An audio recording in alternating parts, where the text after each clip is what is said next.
Have y'all consumed enough basketball? Of course you haven't. It is Beyond the Surface on the X-Rated Sports Network. Whoa. We've had the first round of the draft on Tuesday. The second round of the draft was last night. We have a LaMelo Ball trade. Giannis Antetokounmpo is the Miami Heat. Austin Reaves is staying with the Los Angeles Lakers. We're going to have Dr. X in here in a little bit. Ashley Neville, Rick Kamla, the great Dwight Walton. Let's dive in. We have Drew Gooden joining us at 3 p.m. Eastern time. He, of course, a Wizards broadcaster, a 14-year NBA vet, and we'll query him about the Wizards and all things Dibanza. All right, ladies and gentlemen, whale in the swimming pool time. LaMelo Ball is a wolf. The question is, can the Wolves beat Wemby with LaMelo? So it's LaMelo Ball and Josh Green to Minnesota for Naz Reid and a bunch of picks. A 2033 unprotected first, 3 seconds, and Charlotte gets first-round pick swaps in 28, 29, and 30. Minnesota went to their draft, basically. Minnesota, Toronto, and Portland were in pursuit. Here's a big deal with this. Ball was up for an extension this summer, already on the max, 2 years and 119. He's eligible to sign on July 6th. And the Hornets want to re-sign Kobe White. Remember him? He was 15.6 with them after coming over. And Tim Connelly finally got his guy. He's been looking for Durant and Giannis. Bam, he goes out and gets LaMelo. So the Timberwolves have been busy here, guys. Julius Randle moved out. And Nic Claxton to Chicago. Randle blown out to Brooklyn. Ayo Dosunmu gets 5 years and $112 million. Because it's my team, I'll go first and I'll keep this as smooth as I can. No. Okay, the Wolves cannot beat Wemby with LaMelo. The Spurs and Thunder are in a tier by themselves in the West. LaMelo is not the bridge to that tier. The Wolves may be slightly better. And I can't wait, Dwight and Ashley and Dr. X, to hear your opinions on this, but they're not significantly better. They might even be worse. So think about it. After all the moves, the Timberwolves acquire LaMelo Ball and Josh Green, and they send out Julius Randle and Naz Reid. That one hurt, man. And Ayo was already there.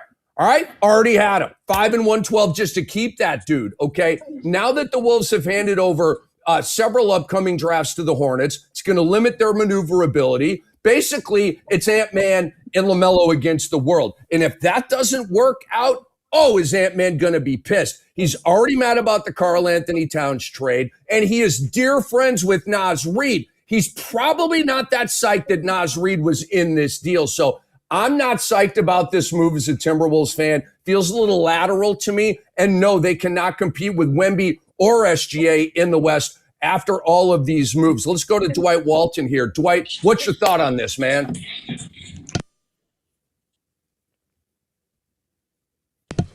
What I'm happy about with this whole ordeal is that the big men are now in play back in the NBA. I know the NBA was trending towards a lot of perimeter play, having all players in the size range of 6'6" to 6'10", 7 feet tall, that could all dribble, pass, and shoot. But the relevance of the big man, and this is the Victor Wembanyama effect, this is the Karl Anthony Towns effect, this is the Nikola Jokic effect, to a certain degree, the Joel Embiid effect. Look, this is why Boston and Miami were in an arms race to acquire Giannis Antetokounmpo. This is why. And I'm so glad that the Minnesota Timberwolves are showing the basketball fan. A lot of the fans are down on Rudy Gobert because he doesn't score the basketball. But the reality is, on the defensive end, you cannot measure how valuable he is to any team defensively. He is a plus defensive efficiency player. He's a defensive player of the year candidate every season. He's pissed off that I know Victor Wembanyama was a unanimous defensive player of the year award winner in the NBA this season, but Rudy Gobert still feels that he's in this class. So I like what the Wolves did. I've been clamoring for the past 2 summers. You heard me say it on this podcast, how Anthony Edwards needed a running mate in the backcourt that can create for himself and for others. Tim Connelly addressed that finally. Of course, I was saying John Morant at the time, in spite of all the off-court issues that Morant was having. I was even calling for it this summer. Could they have gotten Morant for a cheaper price? I believe they could have. But again, I am concerned about the off-court issues with Morant, but the reality with John Morant is that he's never available. How many games per season has he averaged in his career so far? I think it's slightly over 50, or for sure it's below 60 games per season. So they went out in their case and hit a home run with this. Everyone's going to question the maturity level of LaMelo Ball. Everyone's going to question the maturity level of Anthony Edwards. Can these two coexist? I will tell you this. While we may think that the Wolves aren't as good today as they were yesterday, I will tell you this. There is a cloud that is gone now from that Wolves organization. Julius Randle is no longer there. I know Naz Reid was a fan favorite in Minneapolis. I get it. But when you're a GM and you feel that you got to go out and get a position of need, a player of need, Tim Connolly did so. Now, the Wolves are short in the front court. I get it, because now all they basically have is Rudy Gobert, but they have a plethora of players in the range of 6'5" to 6'10" that can now all dribble, pass, and shoot. Now it's up to Tim Connolly to go out there and scour the land of the NBA and find complementary pieces for not so much for the perimeter, but for Rudy Gobert now. They, in essence, gave up Julius Randle and Naz Reid for LaMelo Ball. Now you got to go out and find a front court player, whether it's a 4 or a 5, someone that could stretch the defense, because right now, although they are tall, they don't have any girth besides Rudy Gobert on the interior. In regards to the Hornets, it's a slam dunk for them as well. Con Knipple shifted their whole train of thought. This is what happened. And now Kobe White, I believe, has already agreed to re-sign with the Hornets. So now you've got Kobe White, Brandon Miller, Con Knipple, Kalkbrenner, Musa Diabate, Naz Reid, Miles Bridges. That's a pretty good team in the Eastern Conference. I'm looking forward to this. Can the Wolves currently beat Wemby and the Spurs right now? No, because they have to solidify the depth on the front court. But I will say this. I absolutely believe that they are a better team today than they were yesterday. And the Hornets are definitely going to benefit from this as well. I'm looking forward to seeing how it plays out for both franchises. Hi, Ashley. It is your turn. Hello. Elbow room. I'm still here. Elbow room. So what do you think? Can the Wolves hang with Wemby, beat Wemby now that they have LaMelo? No, I mean, that's the clear, obvious answer here. Absolutely not. I mean, Wemby's a beast, right? He's an alien. Comes from a different planet. But I really think this is going to be a test of talent or maturity and what matters most between these two guys. I mean, I think it's going to be absolute cinema having Anthony Edwards, LaMelo Ball playing together. And LaMelo is one of those guys where I think, two things can be true at once. He can make passes that only a handful of guys in the league can make. But then again, he does pull up from 30 feet with 18 seconds left on the shot clock. And to me, that can be concerning at some points. I'm a little, I don't want to say upset, but I feel for Naz Reid. And like Rick, what you mentioned is Anthony Edwards like Naz, right? I wonder if the front office is communicating with Ant-Man about some of these decisions, considering he is your franchise player. He is your superstar. And I felt like Naz Reid fit perfectly next to Ant-Man. And I do feel like he was kind of the heartbeat of that roster. But again, Ball is one of the most creative passers in the league. Also, his elite Minnesota does have elite defense, which can feed into Ball's legendary hit-ahead passes. And then another thing is that Ball is exceptional in the pick and roll. And he's really good at navigating that, and it gives Rudy Gobert a premier lob threat and perimeter creator. So I like the move, but like Dwight said, I do think it was a slam dunk for the Hornets. I mean, Reid is arguably one of the best the shooting big mans in the league, and it's going to be opening up the paint for Miller, for Knuppel to drive and slash. So I think both teams got what they needed. but I don't think Minnesota has enough to compete against the Spurs.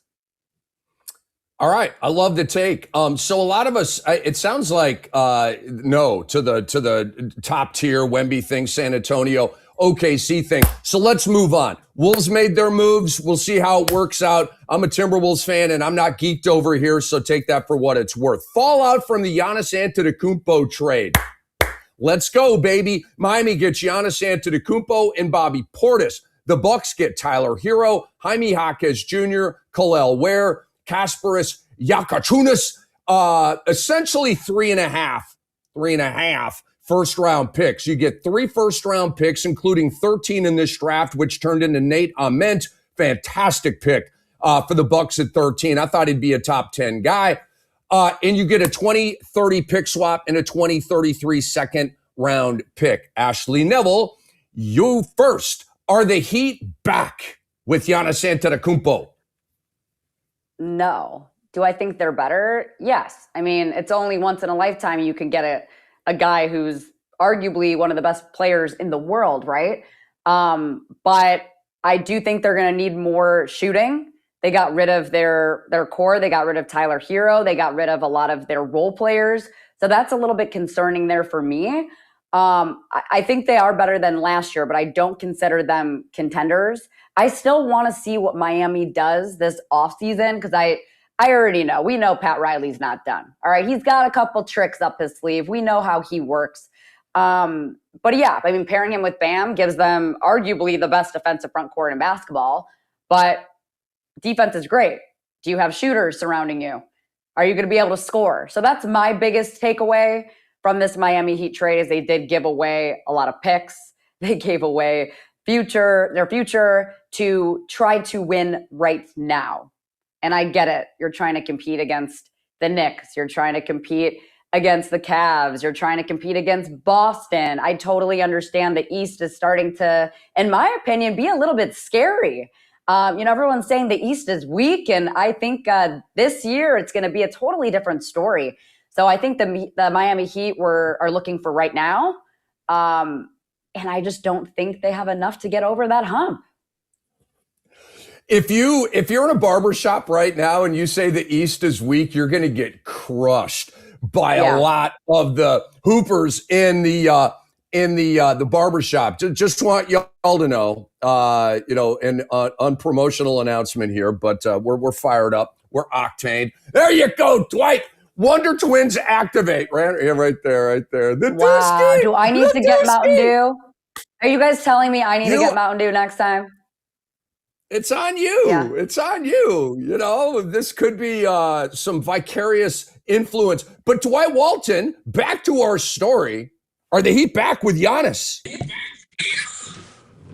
This is a tough question to answer right now, Rick, because we don't know. The Heat only have $18 million to play with. They have a $30 million team option with Andrew Wiggins.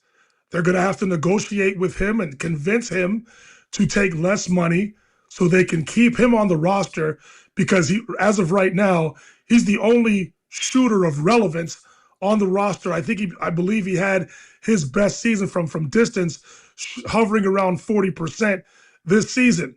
Norman Powell, another important piece that's currently not on the roster, but the Heat would love to retain.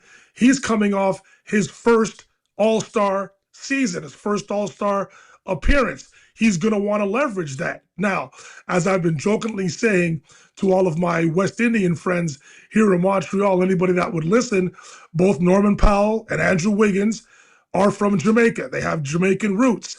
Jamaica is an hour-and-a-half flight from Kingston, from Miami. So can Pat Riley, Andy Ellsberg, and the front office of the Heat use that to leverage Norman Powell and Andrew Wiggins into considering taking a somewhat haircut to keep the band in place? I understand that they can do that, but the NBPA wouldn't be happy with those players as they weren't happy with Jalen Brunson, but we also understand that wink deals happened underneath the table. I don't want to put that out as fact, but we're not naive here. So all that kind of stuff can come into play when negotiating with players. But the reality is it's going to be difficult for Pat Riley, Andy Ellsberg to retain both of those players. And when you only have $18 million to play with, I don't think the Heat are going to be back this season unless a miracle happens. Can you acquire Klay Thompson for $3.3 million? Can you acquire a Chris Middleton for $3.3 million?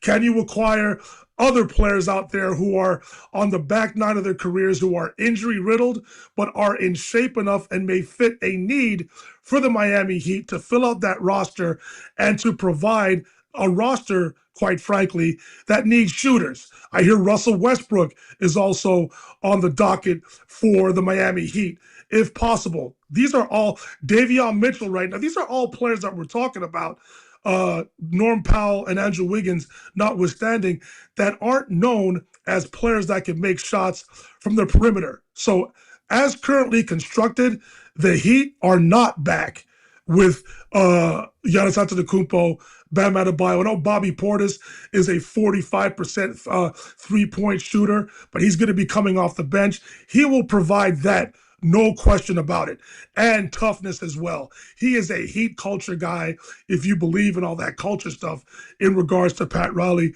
and the Miami Heat. So they do have options. The only thing is, as of today, their roster doesn't scream that they're back in the Eastern Conference. They'll be competitive because Eric Spoelstra is one hell of a coach, one of the top 3 coaches in the league as far as I'm concerned. So yes, they'll compete, but are they back? And I know when you say back, you mean championship contenders. As of today, they are not. And that's why a gangster like Pat Riley would make a move like this is for a championship. And you guys know that, obviously. That's why we're asking the question this way. You don't trade for Giannis to be relevant. You trade for Giannis to be back. And are they back? Hell no. They're not even close to back. The Miami Heat are just as mid as they were before this trade. I told Pat Riley and Mickey Arison and Andy Ellsberg and all these guys not to do the deal. I told them that live right here on Beyond the Surface on the X-Rated Sports Network. Please subscribe to our YouTube channel. Did they listen? No, they should have. The Heat just made a bad deal out of desperation caused from all of the previous chases that ended up in failure. Oh, they're going after this guy. They're going after this guy, and Windhorst and Shams and Stephen A. and blah, blah, blah, blah, blah. And they never get anybody. And that's why they went, what do you need? Oh, you need that too? And that? Okay. Dum, da, dum, dum, dum. I'm not singing, but I'm about to. Guys, as a Canadian, Dwight, you will love this. So I'm gonna try this out right here. I like taking chances. You know the Rush song "New World Man"? Great song. And Rush is a Canadian band. So you know the line, Dwight, Ashley, and our audience. He's wise enough to win the world, but fool enough to lose it. He's a new world man. Okay, that's the song, right? So for the Heat, they were smart enough to draft Hawk and Ware and dumb enough to trade them to Milwaukee. I kind of nailed that right there on the first try. I'm pretty happy with that. That's a take. All right. So Brian Windhorst is reporting. Here's the buzzkill. Brian Windhorst is reporting the Miami Heat are going to lose Norman Powell. Where'd you hear that first? Oh, yeah, it was me. That's right. Cam strikes again. No, I won't take a bow. I don't feel like standing up right now. I'm too happy about pulling off that singing joint right there. Anyway, guess who's looking to acquire Norman Powell? According to Mark Stein and Jake Fisher, 2 of probably the top 5 or 6 scoop artists in the NBA game. The Pistons. Kamala strikes again. Okay, so Detroit basketball. This is a Miami Heat discussion, though. Why am I talking about Detroit basketball? Because Miami's starting 5 is Bam Adebayo, Giannis Antetokounmpo, probably Andrew Wiggins, Pell Larson, and Davion Mitchell. What the hell are they winning? Nothing. Bobby Portis, Nikola Jovic, Drew Smith, and maybe Klay Thompson? A washed Klay Thompson is your bench? Bro, guys, this is not a hot take. Miami might miss the play-in tournament next season, okay? And I'm going to get to this right now. I'm going to transition into the Bucks. I'm going to hit you with some more heavy stuff right here. Before I do, the Wizards have more talent than the Miami Heat right now after the Giannis trade. Next question for us. Are the Bucks back without Giannis? See the juxtaposition there? For me, it's a big yes. And this isn't back, okay? Not like that. It's on the comeback trail, back to relevance. That's the back that applies here with the Bucks. The Giannis Bucks had run their course. It was diseased and awful, and it needed a reboot, okay? They got a tremendous reboot. You get Tyler Herro, Jaime Jaquez Jr., Khalil Ware, Kasparas Jakuchunas. You got the 13th pick, Nate Ahmed. You get unprotected firsts in 31 and 33, plus a first-round pick swap and a second-round pick. Hello, you're back, okay? You're out of Damian Lillard's stretch bullcrap jail or whatever the heck dumbass decision John Horst made there. Here's the Bucks' new look starting five. Ryan Rollins, Tyler Herro, Jaime Jaquez, Miles Turner, Khalil Ware. Not bad, okay? Your bench is pretty good. Kevin Porter Jr., Braden Burries, AJ Green, Kyle Kuzma, and Nate Ahmed. Not that bad, okay? It's less mid than Miami. I have a prediction for you guys before we go around the room, and I'm going to go to you next here, Dwight. The Bucks will have a better record than the Miami Heat next season. Book it, place your bets, get B-Dot in on this with his parlays and his prize picks. The Bucks will have a better record than the Miami Heat next year. I am standing on that, standing on business, and the Milwaukee Bucks won the Giannis Antetokounmpo trade. Dwight Walton, take it away. Very good take, Rick. But young teams in transition don't win in the NBA. I can't see it. Again, we can't answer this question because we don't know who the Miami Heat are going to end up with. I do understand that back in 2010, the CBA was different. The landscape of the NBA was different. But when the Heat signed LeBron James, Dwayne Wade, and Chris Bosh, they all took a little bit less so they can add to that roster. Pat Riley and that front office pulled rabbits out of their hat by finding, who was it? What's my man's name from Duke again? I forget his name now. Because play defense. Oh, anyways, Shane Battier. It was Shane Battier. Thank you. Shane Battier, Mike Miller, players like that. Mario Chalmers. They had players like that. Now, again, as I said in the previous topic, can they sign a Chris Middleton? Can they sign a Russell Westbrook? Can they sign a Klay Thompson, Chris Middleton? All those type of players. It remains to be seen. Again, when the Heat acquired Giannis Antetokounmpo, I am sure they had to outline some sort of plan to say, listen, I understand you're leaving Milwaukee and you want to win now. This is what we are trying to do. Hopefully your presence in our franchise now, and that's all Roddy wanted to do. He didn't care what it took. He just wanted to make sure he had Giannis Antetokounmpo in his building and then deal with the ramifications afterwards, because he understands that the shift of the NBA is going back towards dominant big men or big men with presence. And if in a playoff series, if you want to come to the table with equal value, at least the Heat have Antetokounmpo in the building. So again, until that roster is filled out for the Heat, I can't say the Bucks are back without Giannis. They've got a plethora of young talent. They got 3 rotation players in this deal. I don't know where Jaquez is gonna fit into this. They got 2 great picks in Braden Burries and Nate Ahmed. Miles Turner, is he still going to be with the Bucks? I hear they're trying to trade him someplace. The Toronto Raptors are definitely in play for Miles Turner. Maybe the Lakers are in play for Miles Turner. Rob Pelinka is desperate to find a center of relevance for Luka Doncic. That's the reality. That's what they promised Luka. Let's see what happens with them during this offseason. So this is it's a tough question for me to answer until I see what the Heat have. But regardless, young teams, transitioning teams don't win unless they grow together, gain experience together. So I can't say that the Bucks right now are back without Giannis. They feel better about their future, but I don't think they're back, according to your question. All right, Dwight, you the man. Ashley, are the Bucks back, kind of, sort of, without Giannis? No, I agree with Dwight's sentiment here. Is first off, Miami did what they did because they are trying to contend and compete right now. And who they decide to pick up and add to their roster is yet to be seen. But again, Pat Riley knows what he's doing, and he has some tricks up his sleeve. They did not just give away their entire future for Giannis for no reason. I mean, again, it's a once-in-a-lifetime deal to acquire one of the best players in the world. And for the Bucks, I think long-term, they made the better deal. Because when you do take a look at this roster, it's crazy. I mean, you got Tyler Herro, main scorer. Jaquez, tough wing defender. Khalil Ware, upside big. Kasparis, young playmaker. Nate Ament, high upside. He's a little risky for me. But then you got my guy, Braden Burries from the University of Arizona.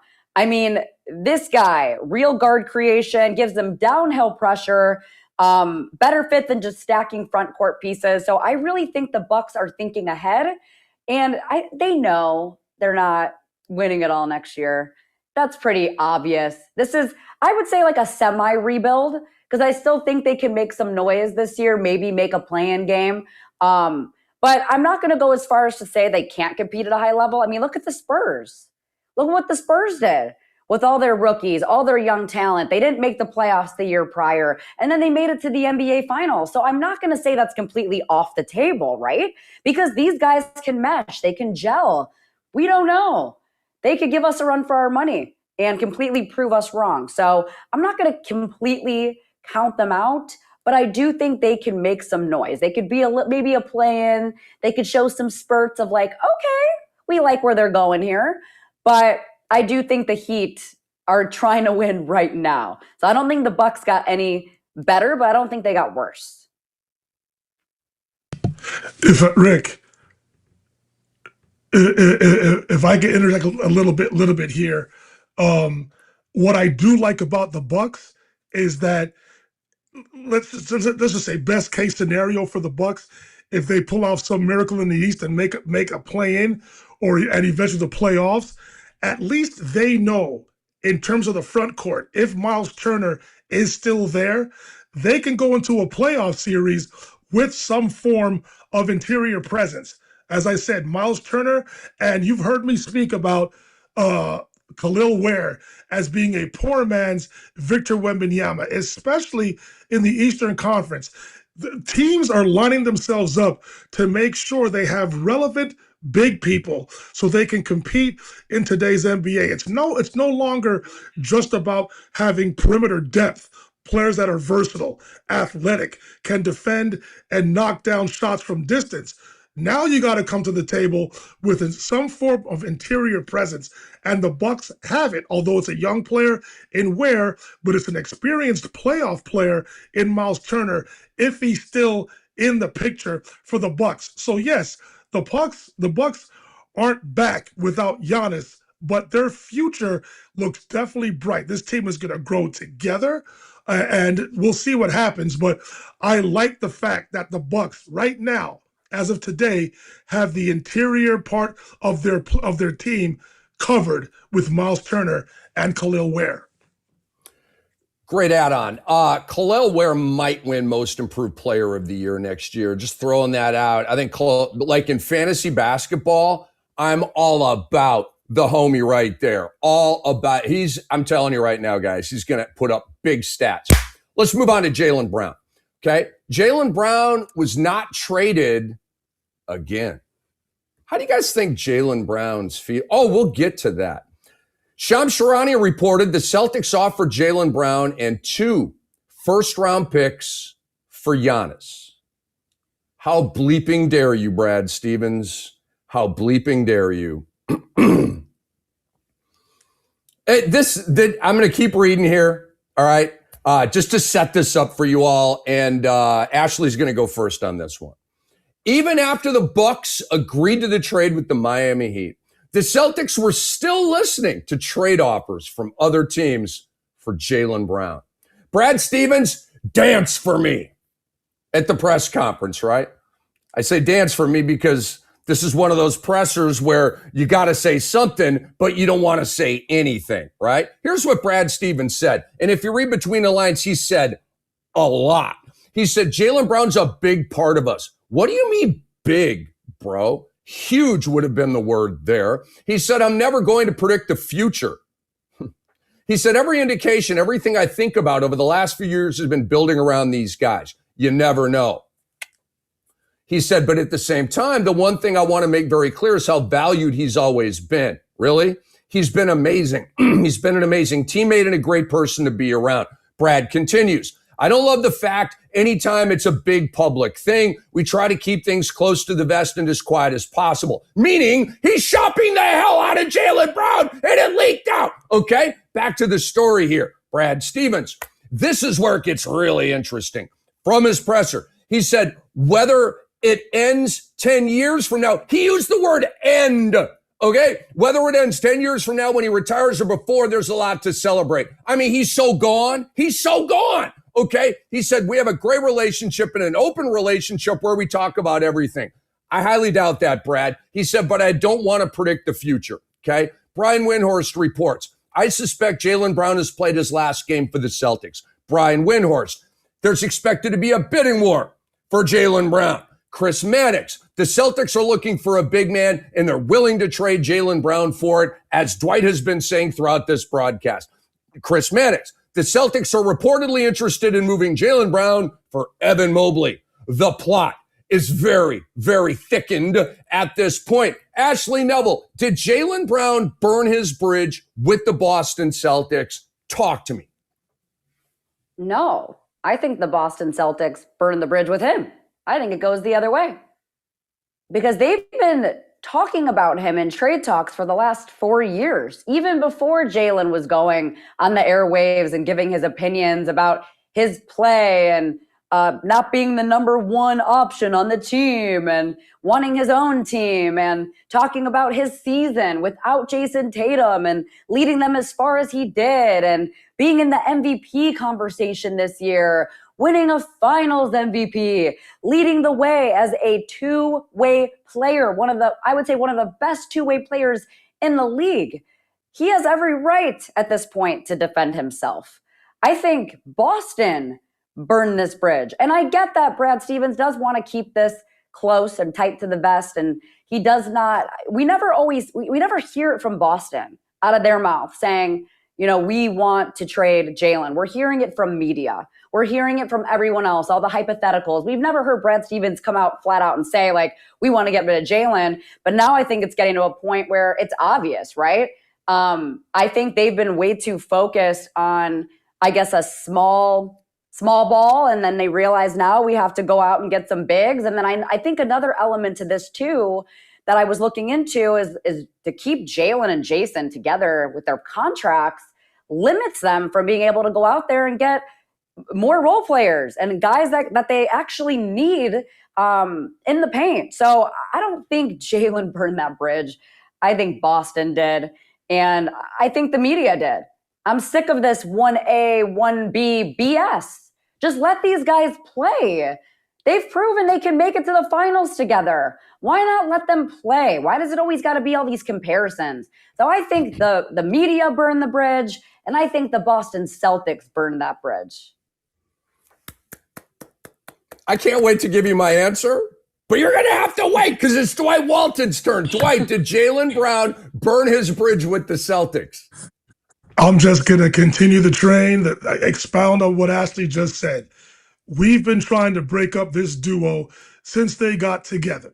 This is just the reality since the beginning of time. And it's crazy. We have convinced ourselves that players who are redundant and other superlatives we could use can't get along, can't play together.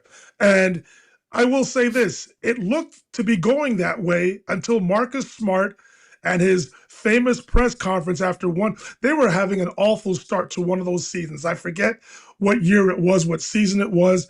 And Marcus Smart went to the post-game presser and basically said, you two got to work your ish out. You got to work it out because we could be a great team if the two of you guys figure it out. I think it was Ime Udoka's first or second year. The Celtics were pretty good coming into the season. They got off to that horrific start. And then once that press conference happened, it took off after that. It took a while for the team to win a championship, but they did. But again, to answer the question here about Jaylen Brown burning the bridge, it's absolutely the Boston Celtics that burned this bridge. And Jaylen Brown has basically used social media as his way to rant, using it as therapy, getting his message out there. He has been consistently compared, whether it's the organization, whether it's the fans, whether it's us here on the podcast, the media, whatever the case may be. He has been consistently compared to Jason Tatum in every which way, shape, or form, but yet it's Jaylen Brown that won the Most Valuable Player Award for the Eastern Conference Championship. It was Jaylen Brown that won the Finals MVP when those two finally got together, banded well together, and won a championship.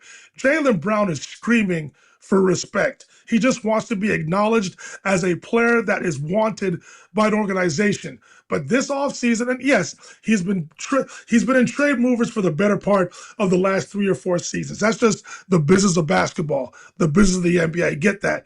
But this offseason has definitely struck a nerve with Jaylen Brown. After all I've done for this franchise, you're basically acknowledging to the NBA world that we're not good enough.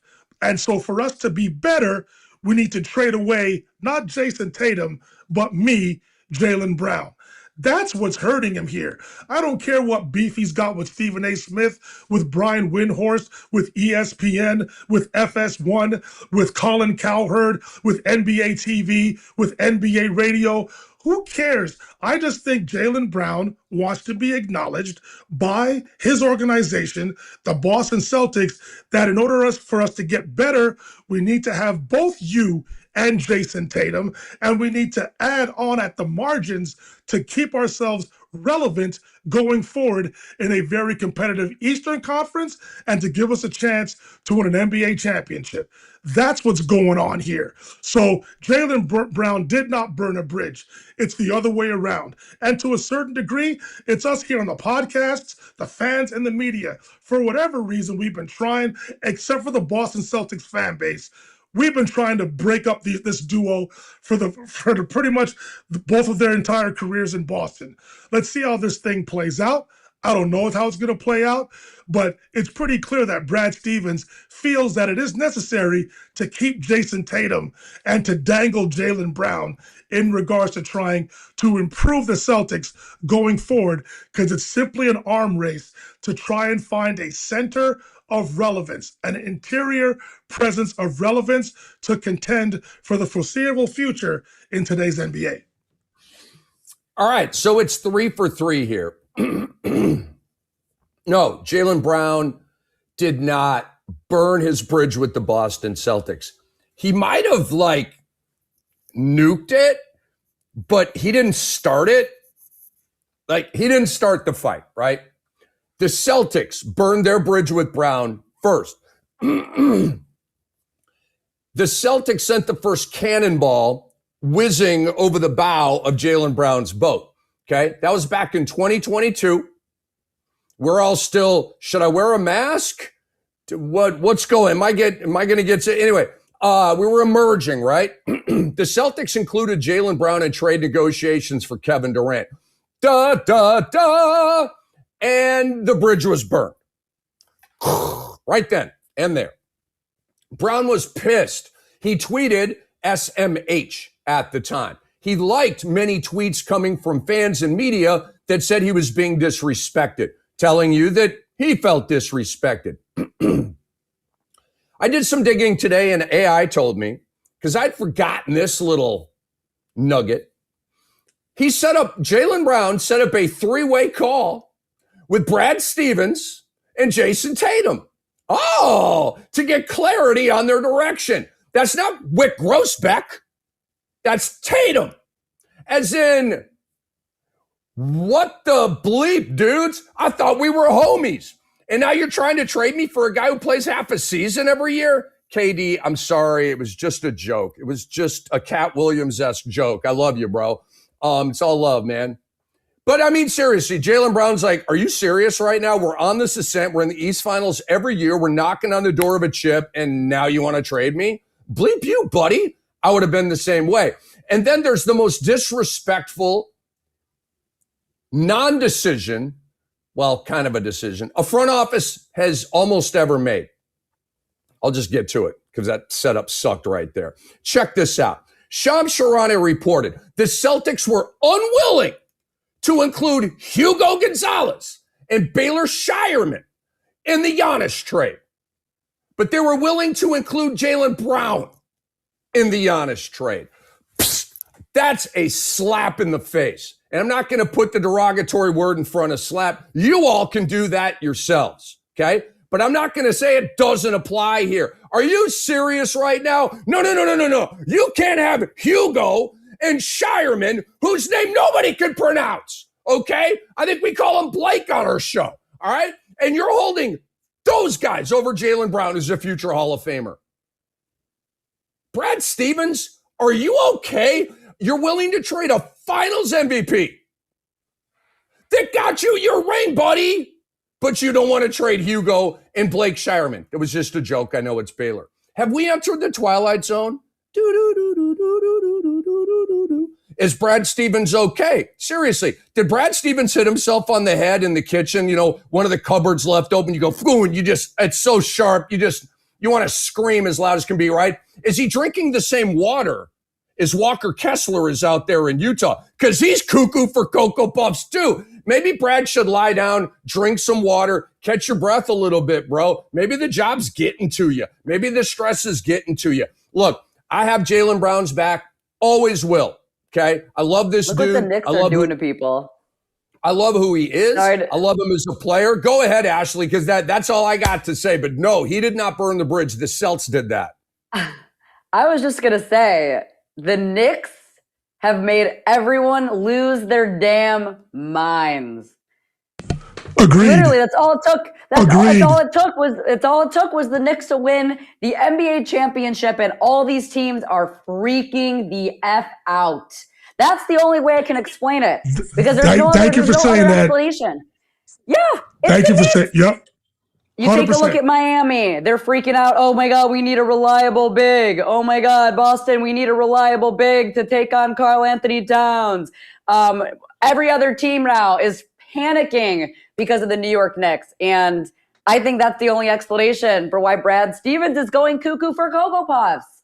Because they're like, how are we going to beat New York? But as we know, trends evolve over time. You know, it was small ball a couple of years ago, 3-point shooters.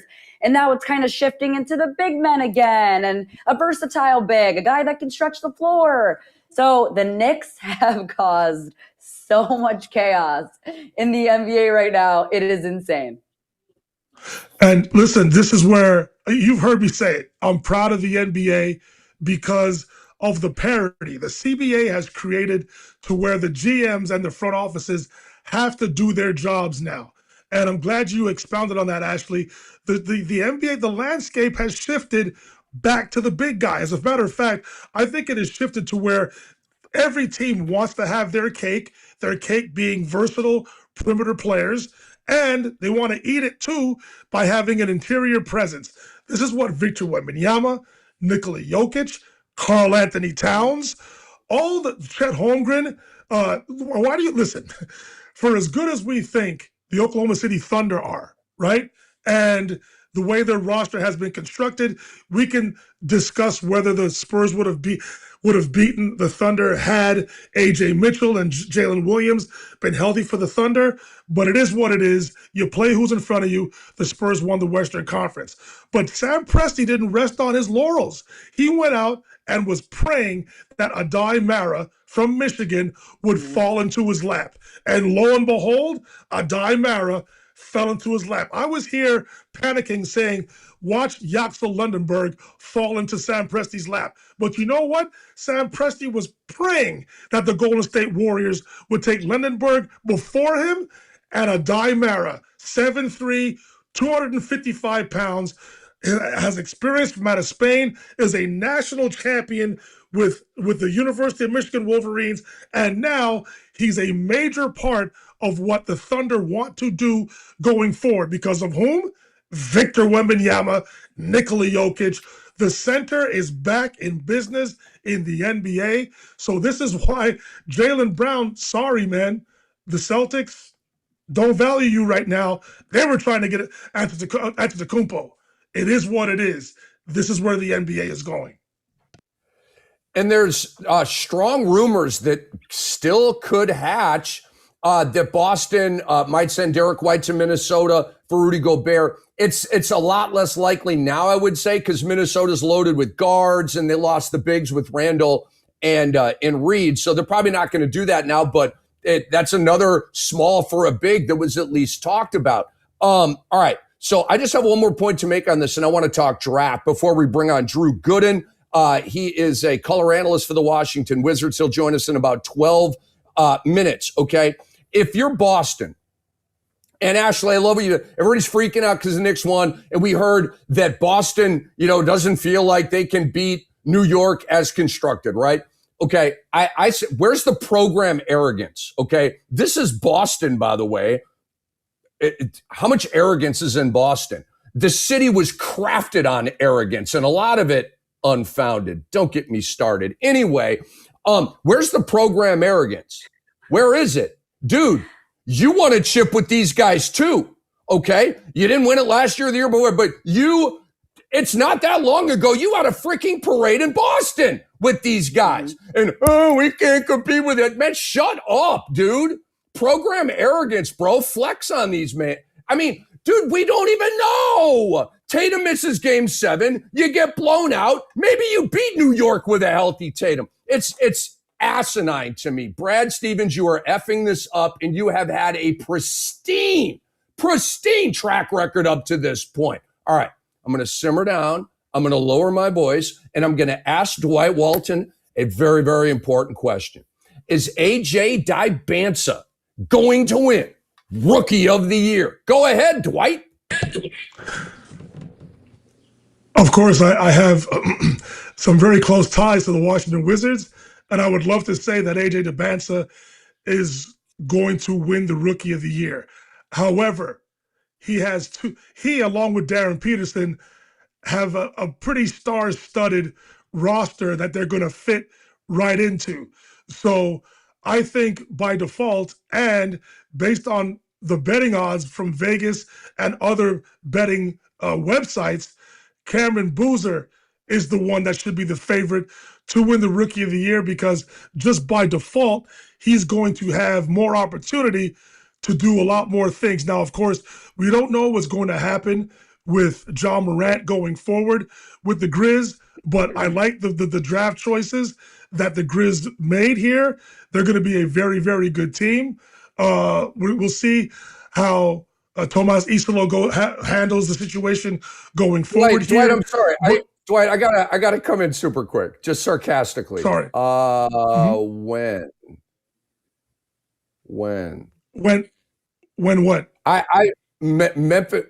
I'm sorry. I'm just trying to be funny here, but you're like, Memphis is going to be a good team. I'm kind of busting stones here. Dwight, I analyzed their roster earlier today. It's butt. It's B-U-T-T. Okay, I get it. Their roster. So was Cooper Flagg. Cooper Flagg won last year, and his roster was butt. No, I'm talking. He said the team was. No, we're not talking about rookie of the year right now because Dwight said, eventually the Grizzlies are going to be good, and I don't see it. I don't see it. I'm just mosh pitting here. I don't see it, man. It could mean 5 years. It could mean 10 years. Okay. All right. Anyways, all that to say, I would love to see. I would love to see Anisei Debanter Jr. win the Rookie of the Year. But when you've got Trae Young, Keyshawn George, Alex Sarr, Anthony Davis, Trey Johnson, Bilal Coulibaly, Will Riley, Bub Carrington, Cam Whitmore. There's a lot of talent there, man. And so again, I don't know. And we're putting a lot. We understand that teams tanked to put themselves in position to get this draft class. But at the end of the day, do we feel that any of these players are generational, transcendent? Maybe they'll eventually grow into that. But Dybance is on a pretty good team. Will Dawkins and the Washington Wizards have changed course here immediately. Basketball is back in the DMV area. They're looking at the very least to be a play-in team next season. AJ Dybance is a major part of that, but they also have two cornerstones at the point guard and at the 5 positions in Trae Young and Anthony Davis. Now, injuries have been a bugaboo for these two players over pretty much the course of their careers. Let's see if they can stay healthy, because if they can stay healthy, we've already spoken about the Bucks and the Heat. The Wizards, to me, should be in that conversation as to where one of the surprise teams in the Eastern Conference will get things done here. Dybance will definitely be in the Rookie of the Year conversation along with Darren Peterson, but these two rosters, talking about the Wiz and the Jazz, are much better than what the Memphis Grizzlies, to your point, Rick, can put forth on the basketball floor right now. So I just think Cameron Boozer is going to have more opportunity to do things as a part of the process in rebuilding the Memphis Grizzlies going forward and hopefully being a good team in the not so distant future. I'll leave it at that. So we have when you said that, I was just like, I'm telling you, just side cut, the only roster worse than Memphis is right now is the Brooklyn Nets. The Brooklyn Nets, literally, you remember the 72-73 Celtics that won, or Sixers that won like 10 games? They're that bad. And by the way, Fred Carter was on that team. You remember Fred, Dwight, right? On NBA TV, he'd always point, big smile, love Fred Carter. And he was like, he never wanted any team to be worse than those Wizards so that he would have that record. And I'm like, why? Why wouldn't you want to not be that team? And he got pissed. He's like, Cam, we lost 72 games. We earned that record, right? And Fred had that big Dwight Walton type of voice, and we all howled and were laughing our asses off. And guess what? I was going to say, it sounds like me. It sounds like he does. No, you guys remind me of each other. But anyway, Ashley, go ahead here. Is Dybance winning Rookie of the Year? Dwight took my answer as usual. I feel like me and him are always on the same wavelength here. But you take a look at the rosters. Utah, a logjam. When you take a look at how many guards they have on that team, but also Lauri Markkanen, you really think he's going to take under 20 shots per game? So I just don't see Darren Peterson being able to win Rookie of the Year. And the same goes for AJ Dybance. He's a future superstar, obviously the number 1 pick for a reason. Any team with the number 1 pick would have drafted him. You don't pass up on a guy like that, but you're going to be behind Trae Young, AD. So I don't even know if he's going to be, at that point, maybe a third option. So I don't think he's going to be able to put up the points to flourish, to win Rookie of the Year. But my easy answer is the same. It's Cameron Boozer. I mean, take a look at the blueprint of elite big men over the course of the last, 2 decades when it comes to the Memphis Grizzlies. Pau Gasol, Marc Gasol, Zach Randolph. This franchise knows how to spoon feed interior talent. And listen, I know that he's smaller at the big man size, but he has a lethal outside shot. To me, he's going to dominate the low post and the paint. but he could stretch the floor, and I think he makes it impossible for defenders to guard him. I kind of want to compare him to, I don't want to jump ahead here, but maybe like a Kevin Love in the future, a double-double machine. I don't think that's out of the scope of possibilities here. But he's 6'9". Yes, he's a bit shorter than a traditional center, but take a look at his size. Like, I'm talking strength. I'm talking his wingspan. I'm talking high IQ for the game. I'm going to go with Boozer. I feel like he has a really big upside here. And I would love to see him win Rookie of the Year. And also, just to go back to the point, I guess it wasn't really a point Dwight was making, but just because Memphis might be booty cheeks this upcoming season, I think that gives Boozer more of an opportunity to win Rookie of the Year with his numbers, to have more playing time, because I don't think the other guys are going to get enough playing time to be able to reach those numbers. So I think it's going to be like a Cooper Flag situation where he dominates, wins Rookie of the Year, even though his team, again, might be booty cheeks. So Cameron Boozer is my clear-cut answer for Rookie of the Year this upcoming season. Booty cheeks. I'm into it. That is a nice twist on that. Drew Gooden is going to be joining us shortly here. Hopefully he's traveling today and he's fitting us in. Obviously a big get for us, and hopefully we can pull it off. You guys are going to love Drew. He's a fantastic guy, full of life and energy and love, and a 14-year NBA vet. Bet USA NBA has Cameron Boozer as the favorite. All right, so you guys are on chalk with that. My pick for Rookie of the Year, and I don't disagree with any of your takes. I think they're all absolutely fantastic. I just have a different one. Caleb Wilson is my pick for Rookie of the Year from the Chicago Bullies. And, pardon me, very happy for our guy, Kendall Gill. We had him on Monday. He wanted to get Caleb Wilson, and it was chalky that they got him, right? I mean, the top 4 picks were super chalky.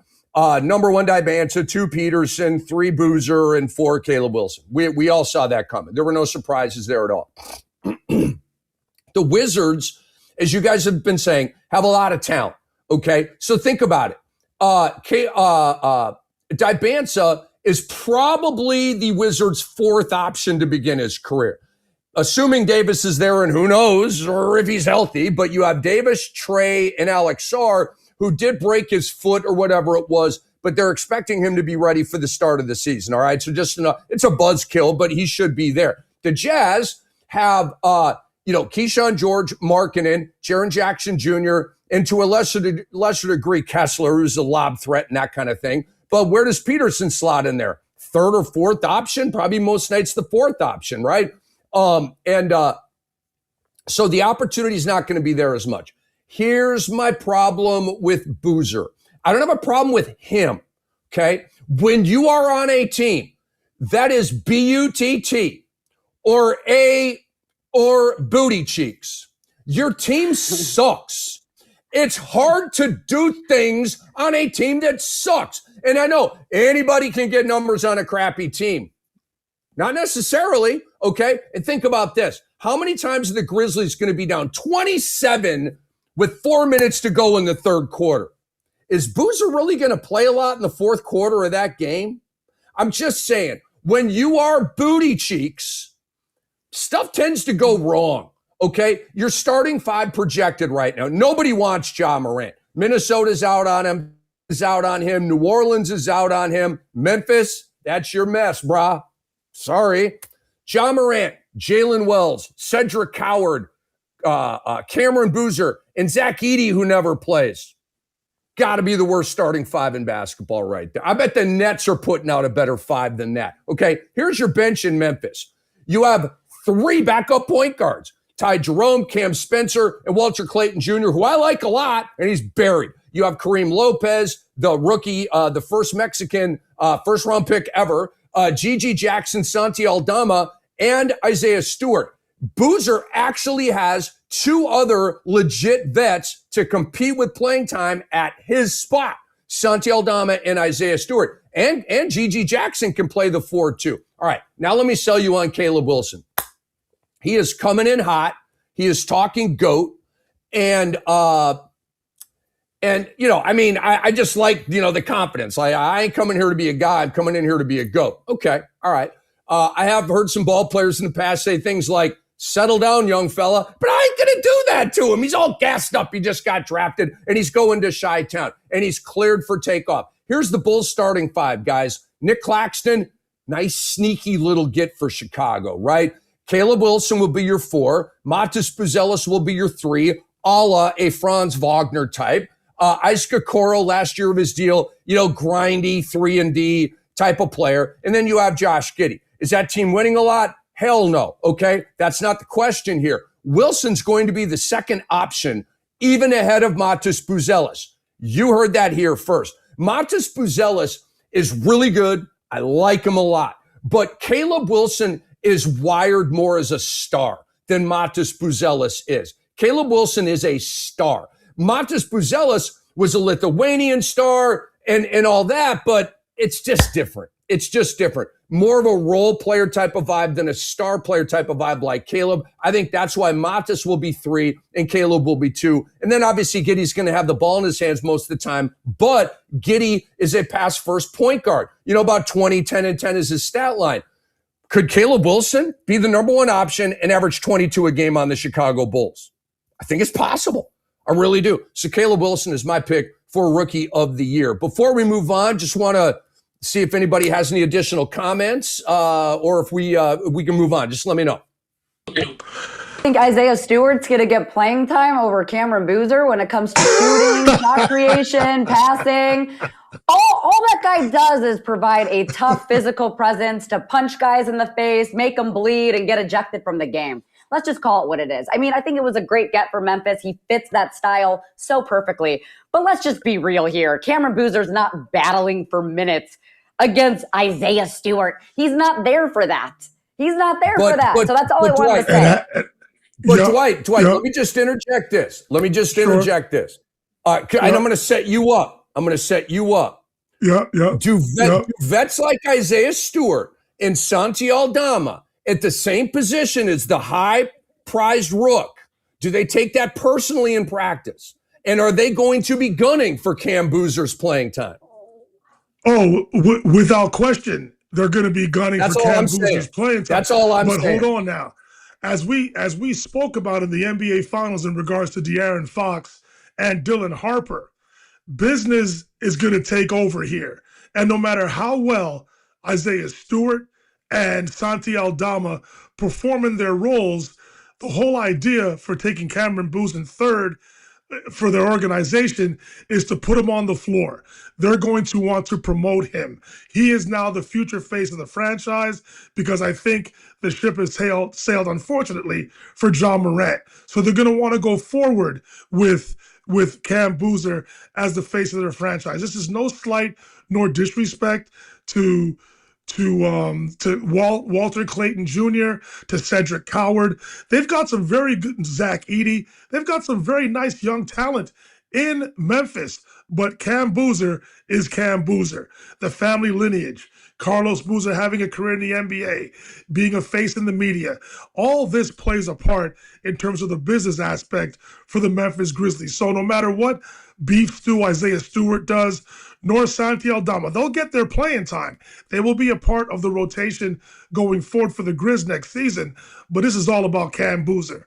So that's basically what it is here. That's just how it's going to play out. Caleb Wilson, I don't know about your take, Rick, here, but again, I don't know if he's gonna be a better player right off the hop than Matas Buzelis. Buzelis got some skill now. He's got some dog to him. Caleb Wilson speaks a tough game, but this is a jump. You can't skip steps, my friend, when getting to the NBA. We understand how great you were in your freshman year at North Carolina, and who knows how Carolina would have done had you not been injured prior to the tournament. However, experience speaks volumes. Buzelis has had 2 years in the NBA now.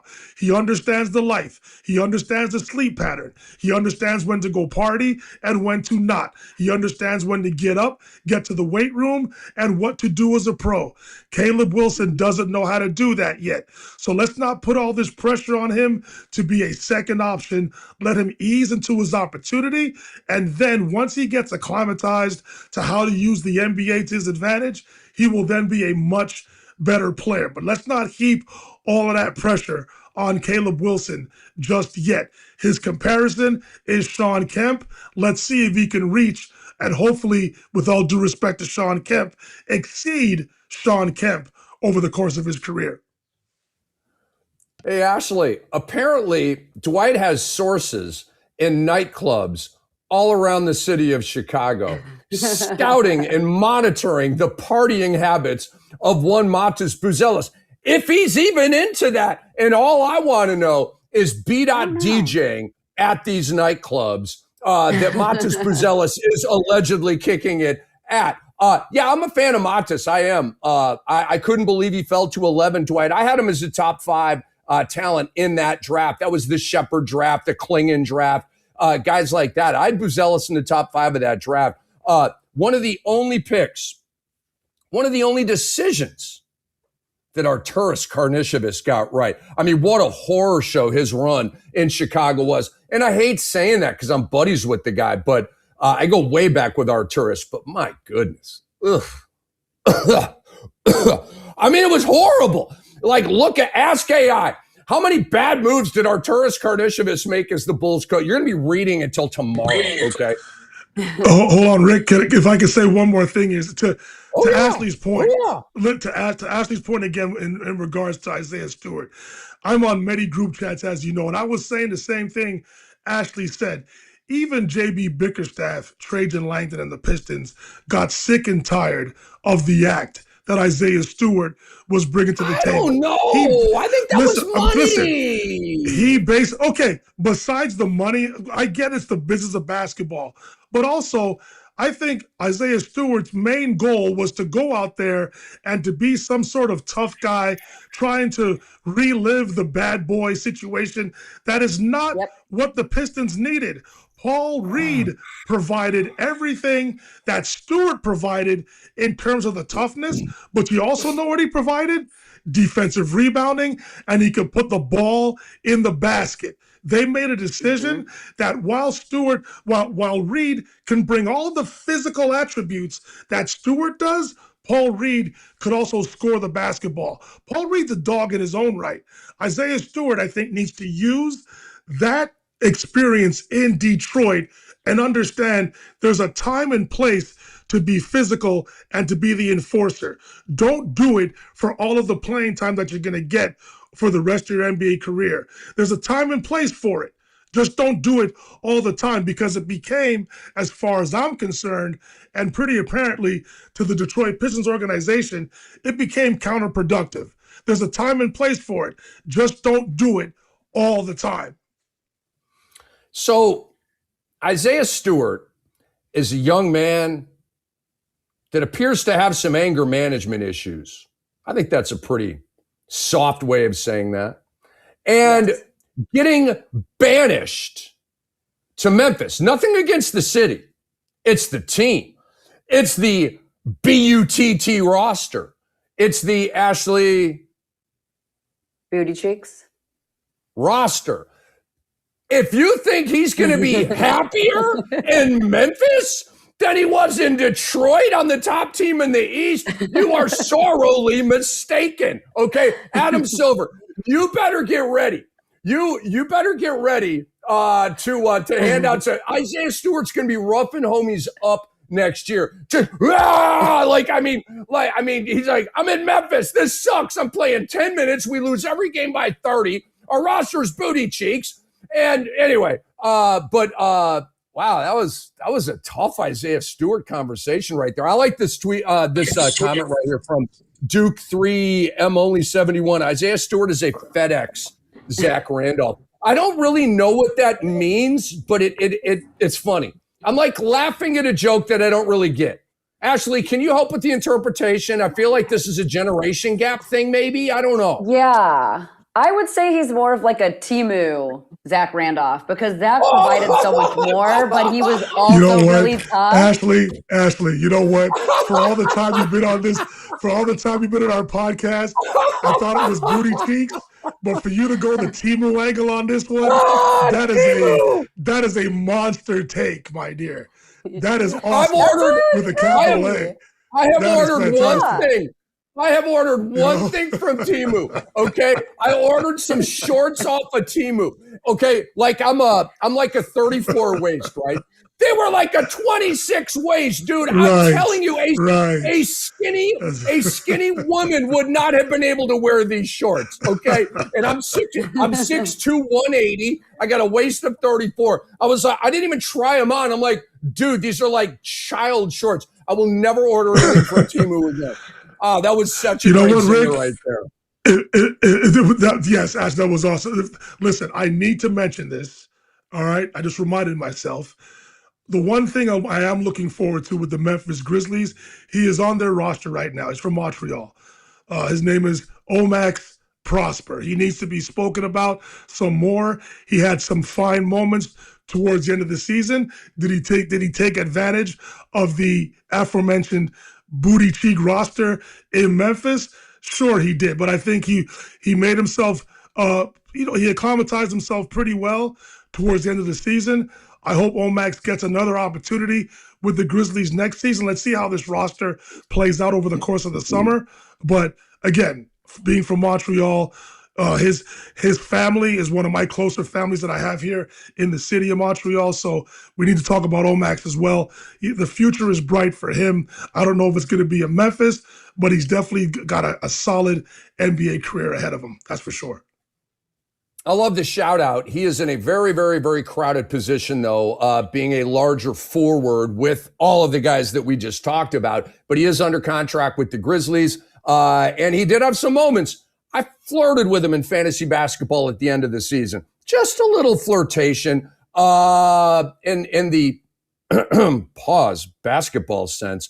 I don't know if you guys saw it. Did you guys see Josh Hart's quote retweet of the New York cover with Jaylen Brunson? It says City of New York. And like the little tagline or something says Jaylen Brunson, like taking it all in or something like that. And Josh Hart was like, and he said something really, really funny and cryptic. I was laughing like the rest of the day. Josh Hart is a low-key comedian, man. All right, here's the next question. Ashley. There's a lot of cryptic messages when it comes to Josh Hart and Jaylen Brunson. Just leave it at that. A lot. I was happy that I will just say I was happy that Josh Hart's wife got him back on the float. Remember what he did during the NBA Cup? Of the NBA Cup? Yes. He gave him a little taste of his own medicine. He's like, what the hell, man? She's just like, Did you see Jaylen push Hart away at the podium after they won the championship? Like, bro, you ain't of course. You ain't gave me this time. And then Josh Hart's wife. Yeah, that's some funny skits and bits right there, man. All right. So let's put the Jazz up against the Wizards. All right. We're all geeked about both of these teams, even outside of these local markets, right? They're teams on the come, loaded with young talent. Number 2 went to Utah. Number 1 went to Washington. So let's debate it. Who is going to climb higher this season? The Jazz or the Wizards? So we're talking standings here, right? Who's going to climb high? And I want to say this lastly, Ashley. Both of these teams were last place last year. They were 15 in the East, 15 in the West. They were BOOOOOOOOTY cheeks last year, okay? So which of these teams, Ashley, will climb higher in the standings? So I know I've gone on the record saying this multiple times, that I felt like Utah was still able to compete with the roster they had this past season. They were just tanking on purpose. They were pulling their players in the second half and the fourth quarter when the games were still very much close and competitive, and they could have won those games. So we know that they were not awarded the number 1 pick for that very reason. We could talk about the lottery balls and, it's fair. But I think that Adam Silver was sending a message. And I personally think that they didn't get the number one pick for that very reason. I'm going to stand on that. I'm going to stand on business. And that's exactly how I feel that Utah was already able to compete at a high level this past season. I think the tougher mountain to climb is the Washington Wizards. I think right now, when you take a look at Utah, Danny Ainge has built them beautifully. You take a look at that roster, draft picks, Lauri Markkanen. You got young pieces like Ace Bailey, Darren Peterson now. And to me, it's a super steady, clean build, whereas the Wizards just seem kind of chaotic right now. It seems a little like, yeah, they got AJ number one, massive win for them. But they're trying to fast track it, right? We always say you don't want to cut corners in the NBA. You don't want to cut corners in any rule of business. And I think the Washington Wizards are doing just that. I think we were all shocked at this Trae Young pickup. I'm not going to say that he's not a good player, because I think he does bring value as a two-way guard. But at the same time, I just think you got these massive contracts, huge egos, young guys like Alex Sarr still trying to figure it out. So for me, the toughest climb is going to be the Washington Wizards. But I think the Utah Jazz are right on time to make some noise and show the rest of the league what they've been trying to build over the course of the last couple of years. I love it. Dwight, just as I build the bridge to you here, Ashley, I 1,000% agree with you. The Utah Jazz tanked for 4 years. Okay?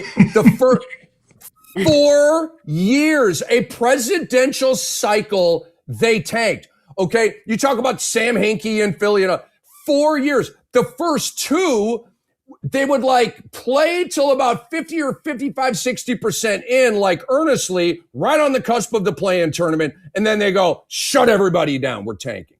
They did that the first 2 years. Then years 3 and 4, they just said, nah. Super tank. We are, from game one, we're doing tanky behavior. And I completely agree with you that the league was like, oh, you've been positioning for Dibansa, and they're listening to you, Dwight. Oh, you paid it, NIL money, blah, blah, blah, blah, blah, blah, blah. They're like, yeah, we don't give a damn. Okay, Dibansa, you're going to Washington. Utah, you get the deuce. And that's punishment for 4 years of tanking. 4. You have ruined league pass games for 4 years. Okay, you have sullied our product for 4 years. We are not giving you the number one. So I completely agree with you on that. Dwight Walton, as much time as you would like here. Higher climb next season, Wiz or Jazz? I'm going to look at the question. Higher climb next season. Not the more promising future, but higher climb next season. I know this is going to be counterproductive against how I've talked about how equal the NBA is, the parity across the league. I don't think the Western Conference is any stronger than the Eastern Conference. But for the purpose of my response, I'm going to use that narrative that the Jazz, for as great as they can be, to your point, Ashley, I think even if healthy, they could have competed for at the very least a play-in spot last season in the Western Conference. Because the Western Conference is the perceived more difficult conference, I think the higher climb goes in the favor of the Washington Wizards. However, we got to look at the landscape of the Eastern Conference. We're talking about the New York Knicks, the Boston Celtics, the Cleveland Cavaliers, the Detroit Pistons, the Indiana Pacers, who are going to be back in the mix, the Toronto Raptors, the Charlotte Hornets, the Orlando Magic. That's how good the Eastern Conference is right now. Then we turn our focus to the West, the San Antonio Spurs, the Oklahoma City Thunder, the Denver Nuggets, the Houston Rockets, the Los Angeles Lakers, the Minnesota Timberwolves, the Los Angeles Clippers. There's so many. I'm sure I'm forgetting a team in that mix right there. And excuse me, I apologize for forgetting, but I just think the Jazz have too much to overcome in a very loaded Western Conference. That's why I'm answering the question, the higher climb next season. I just think it favors the Wizards, depending on how you feel about the Eastern Conference in comparison to the Western Conference, to where the Jazz, although their roster is built beautifully for today's NBA, inside and out, I just think it's going to be difficult for the Jazz to overcome the elite championship contenders who I believe are ahead of them right now, based on the rosters, how they are today. All right, I love it. And I've got Utah climbing higher in the standings. I saw a tremendous tweet. It had the ages of Utah's players. And this doesn't really feed. I just want to read this off. Darren Peterson's 19. Ace Bailey's 19. How? He played last year in the NBA. Isaiah Collier, 21. Cody Williams, who finished last year strong, J-Dub's brother, 21. Keontae George, 22. Bryce Sensabaugh, 22. Kyle Filipowski, 22. Walker Kessler, cuckoo, 24. Jaren Jackson Jr., 26. Lauri Markkanen, 29. Lauri Markkanen, I think he's played 29 games the last 2 years, but that's his age. He's still not even 30 yet, okay?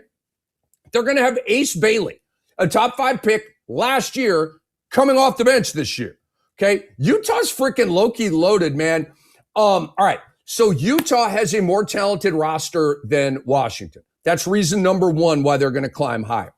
Utah's suddenly one of the deeper teams in the NBA. I didn't say ST, I said deeper to kind of open it up a little bit, but they are deep. I mean, anybody that knows 3 things about hoops, as I just read that off, to be like, damn, dude, they're deep, all right? Danny Ainge is a gangster. Just proved it again. And he was a vicious, ruthless, merciless tanker the last 2 years. Number 2, the middle of the East is much harder than the middle of the West. The middle of the West has dad bod. The middle of the East has abs. Okay? That's the difference here. All right? I don't have abs, but I used to have dad bod, and I don't have dad bod anymore. So I'm somewhere maybe in the middle here. But enough about me. Can you be specific? Right? Can you be specific? Dwight, yes, I have abs. I do. They're just covered up in a layer. And just, it's not like a thick, flabby layer. It's just a little layer. I do not have abs. Okay? But they're there somewhere. I love it. And so hopefully that was the specific that nobody was looking for. All right, so here's how I have the East lined up, okay? There's a top 6. I put it in some kind of rough order. Don't hold me to this. But Knicks, Boston, Indiana, Detroit, Cleveland, Atlanta. Feels like the top 6 to me, okay? Next 4, Toronto, Philly, Orlando, Charlotte. Draw a line. That's it, folks. That's your play-in tournament, okay? And you're like, wait a minute. You didn't say the Miami Heat. Damn right I didn't. I already told you the Bucks are going to have a better record than the Heat. And I'm going to go farther. The Washington Wizards. This is all Anthony Davis, okay? It's all on Davis. If Davis plays 60 games for Washington this year, they will be the 11 seed. I don't think they're going to make the play-in tournament, but I think they could threaten it, okay? Only if they get 60-plus games from Anthony Davis. Might want to be traded, might just want to not play, and he plays 30 games. I don't know. But if that happens, then all bets are off. But if Anthony Davis is largely there for this team, they will have a higher record than Milwaukee and Miami, okay? As Michael Malone said after they won their championship in Denver, put that in your pipe and smoke it. Now, let's go to the West, okay? So as you can see, the middle of the East, going from like Atlanta, Toronto, Philly, Orlando, Charlotte, Washington, Milwaukee, Miami, right? That's tough, dude. That's tough, especially in a non-tanky NBA, which we're going to be introducing next year. No one's going to be tanking. You got to win now, okay? Even if, never mind. We've overused the joke, I think, at this point. That's on me, Ashley, not you. I've kind of been going to the well too many times here. All right, let's go to the West. Top 6 in any order. But I San Antonio, OKC, Denver, the Lakers, the Rockets, Minnesota. That was your top 6 last year. kind of sort of feels like that'll be the top 6 again. Houston's getting Van Vliet back, blah, blah, blah, blah, blah. You don't need me to break down all these rosters. Next 4, Portland, plucky. Phoenix, plucky. The Los Angeles Clippers, Dwight, it's only for you. That's the only reason I included them on this list. And the Utah Jazz. The Utah Jazz are going to be 9 or 10 in the West. They're going to make the play-in tournament. So Washington might make the play-in tournament, but I'm going to ultimately bet against it. I would bet on Utah making the play-in tournament. Will they win? I don't dang know. Okay. And then your bottom 5 in the West is Dallas. I mean, outside of Kyrie and Flag and PJ Washington, there ain't a lot going on. And you say, dude, they have Lively. He never plays, bro. He never plays. Golden State. Yaxel Lundeberg isn't enough to get them. I mean, think about this. Golden State is going to be bottom 5 this year. Steph, ask out. For the love of Orange. For the love of Naismith. Ask out, dude. Your team is going to be, again, use the joke too much. Then the Pelicans, then the Kings, and then the Grizzlies. Okay? So Utah's going to climb higher in the standings. Any reaction before we move on? I agree with that. I mean, I think you need to give a little bit more credit to Portland. I think the Portland Trailblazers having Damian Lillard back, I think are going to make some noise, especially like we didn't really expect them to go as far as they did this season, but I think Denny Avdia had a breakout year. Drew Holiday obviously makes every team that he plays for better. And then now you got a completely healthy Damian Lillard. I don't know. I think they're going to make some noise. I think we're underestimating them. But yeah, I am interested to see Fred VanVleet back with this young core on the Rockets. I really think they could have utilized him down the stretch in some of those games in the playoffs. The Lakers still yet to be seen. Is Luka going to be healthy, right? Is Austin Reaves going to be healthy? I don't know. Is LeBron James going to still be there? I don't know. There's so many questions and not enough answers, right? Denver. I don't know. What are they going to do this offseason? You got Murray, you got Jokic. Aaron Gordon was suffering a lot of injuries. Without Aaron Gordon, they ain't squat. They ain't ish, if you will. So I think right now the West is still like I think it's an open book right now. And I think there's still a story still yet to be written. It's great. Thank you, Ashley. Those are the 2 teams I forgot about. The Atlanta Hawks in the East and the Portland Trailblazers in the West. The parity across the league is fantastic. This is such a difficult question to answer, but again, based on narrative and the thought that the Eastern Conference is quote unquote weaker, to me, it's the Wizards. The Jazz have too much to overcome, man. They are a young team, but I love their roster.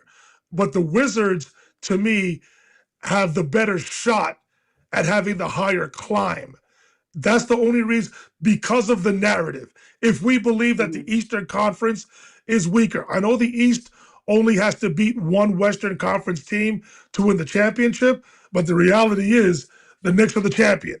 So no matter how tough we think the Western Conference is, the Eastern Conference won the championship. So it's a tough question to answer. I love both rosters, but based on the narrative, based on the East being the weaker conference, I think the Wizards have the better shot at having the higher climb next season. Only next season. Let's see how it is going forward.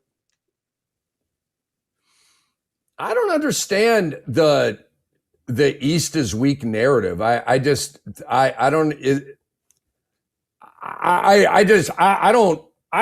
mean, you guys, I had Detroit at 4. They won the East last year. What, they have 60 wins or whatever it was? I had them at 4. Knicks, Boston, Indiana, Detroit. Like, again, let's move on. I just do not understand.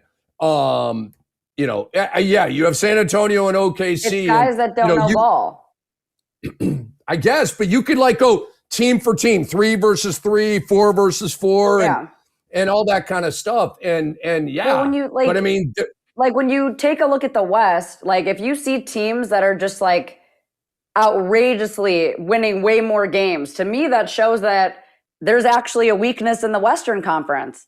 if teams are like 15 games above another team, whereas the East, everyone's pretty much neck and neck. And when it comes down to it, 1 or 2 games, you miss the playoffs. To me, I feel like that would make the East stronger, that there's more competition, that on any night, you don't know whose game it is, right? But in the West, like you look at OKC and the Spurs, like they're going to be dominating. They're going to be dominating all teams and probably win by, more than 10, 15 games. So to me, it looks like the West is weaker and there's more parity in the Eastern Conference. So again, it's guys that just don't watch ball. They don't watch ball. I completely agree. You know what the thing is? Because listen, we understand that the 82-game season is a marathon and not a sprint. But because of the youth of both OKC and San Antonio, they don't know any better. They play every game as if it's the 7th game of the NBA playoffs, right? So they play hard. They give an honest, hard effort night in and night out. And that's why fans like those teams, because they give the effort during the regular season. Some seasoned, experienced teams like the Knicks, who we can now say, did they ask the question, did they play possum during the regular season by not showing their total offensive repertoire and then just bringing it out after being down 2-1 in the first round of the Eastern Conference playoffs? Some teams just wait in the wings, manage themselves throughout the regular season, and then springboard in the playoffs. So it is what it is. But again, I've been saying it for the past 2 years. The parity in the NBA is exactly what the CBA wanted. It's what I've wanted. I love the fact that we've had 9 different NBA champions since 2017. I love that fact. I hope it continues. I don't want any team to go back to back. Sorry, cuz I know you're watching, I know you're listening, but it's not in the cards, according to betting odds, that the Knicks win next season. Can they buck the trend? Absolutely. I will never doubt Jalen Brunson and Karl Anthony Towns of the New York Knicks ever again. They've proved me wrong time and time again, Jalen Brunson in particular. But the odds say that the Knicks won't win it next season. I love this. I love the fact that we're having this conversation, how teams can change the trajectory of their potential in the blink of an offseason. I'm loving this. But this whole Eastern Conference is not as strong as the West. I think that narrative is going to be put to bed. You will see that this season, as far as I'm concerned. Shout out to the uninsufferable Dr. X, the team owner for the Gotham City Bockers of the TBT. He and I got on a quick chat, and Dwight, I know you're very, very involved with roster construction and booked a flight to Vegas. Yes. I'm so stoked to be a part of the coverage of this team, and just plug into it and learn a lot and have a blast. Yo, I can't wait. I'm super fired up about it. Gotham City. I need some gear, yo. I need some Gotham City Bocker gear. I will wear that proudly, man. I'll be strutting around Florida. People are like, who's that? Be like, watch on Fox, man. It's coming up. They're going to win the chip. They're going to win the chip and all that money. That's right. All right. I love it. Shout out to Doc, man. We love him. Okay. I'm going to go first here, and I got a very quick answer. Biggest round 1 winner. All right. So I'll go first, second to think about it, or maybe you already have your answer, but the biggest round 1 winner. It can be a GM, a team, a player, anybody. I got to say this real quick. Taking Jay Billis off of the first round was an unconscionably terrible decision by ESPN. Jay Billis off the first round, and you put him on the second round in the back room? Are you serious? ESPN, have you gone cuckoo with Walker Kessler and Brad Stevens? Yeah, they did. And look, Jay Williams was a star, okay? Kenny Smith, one of the greatest to ever do it. And you had Kevin Nagandi, help me out. Is that his name? Did I get that right? Yes. Kevin Nagandi. Yeah, I mean, yes. He's fantastic. I kind of had a brain fart. I love Richard Jefferson. I literally love Richard Jefferson. Skits and bits. He's funny. terrific analyst, great career. I'm a fan, okay? Him and Legs and Breen, totally with it. Totally with it. That should have been Billis in that seat. I'm sorry. That should have been Billis in that seat. And I get why, bigger name, he's on the top ABC crew, all this kind of stuff.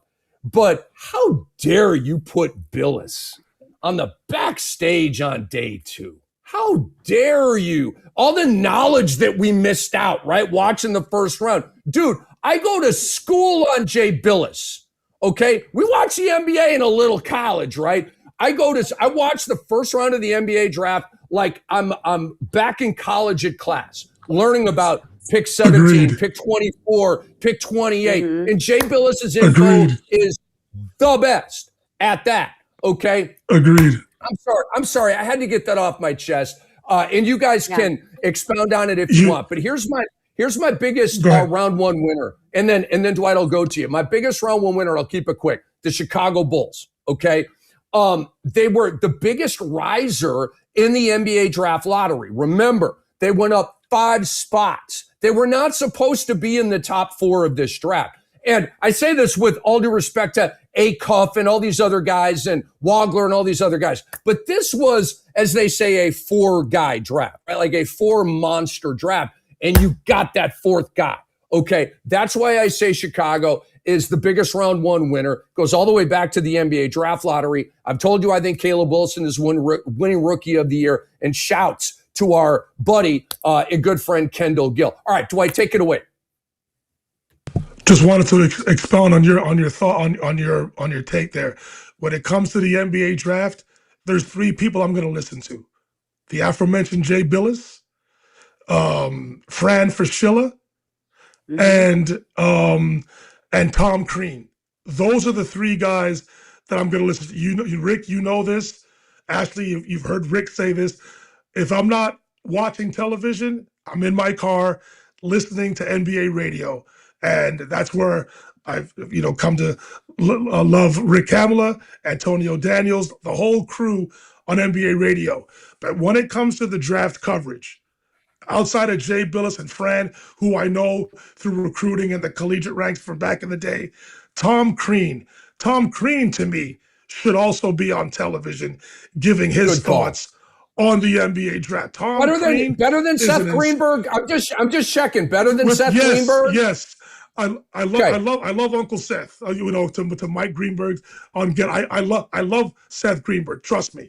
But when it comes to an encyclopedia of knowing the college draft, in my preparation for this, I make sure I search out Jay Billis, Fran Fraschilla, and Tom Crean.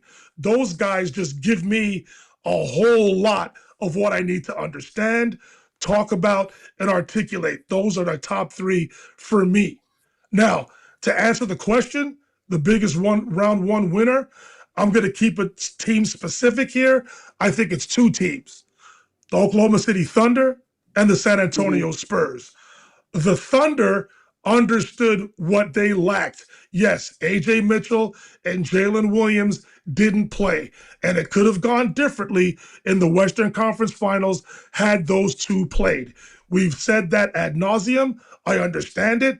It could be true, but they weren't there. The Spurs took advantage of it and got to the NBA Finals. However, a weakness, if you will, was exposed.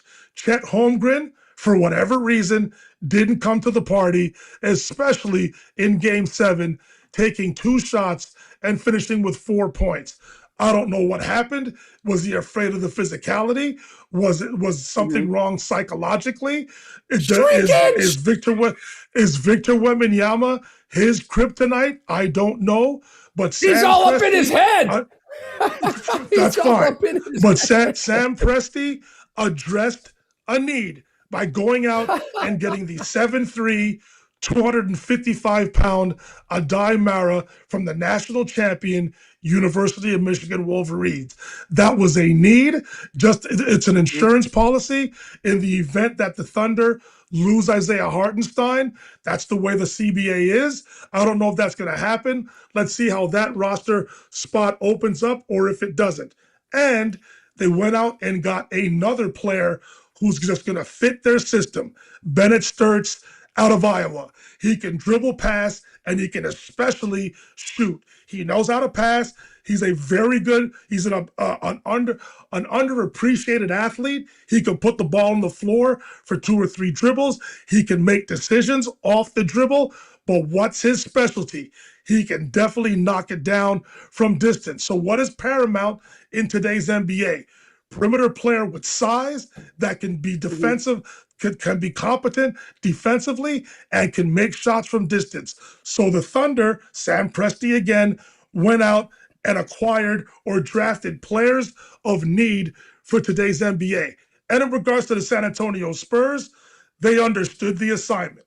Yes, they skipped steps, hadn't made the playoffs since 2019, got all the way to the finals, and lost to a more experienced New York Knicks team. Now, do I think the Knicks out-physicaled the San Antonio Spurs?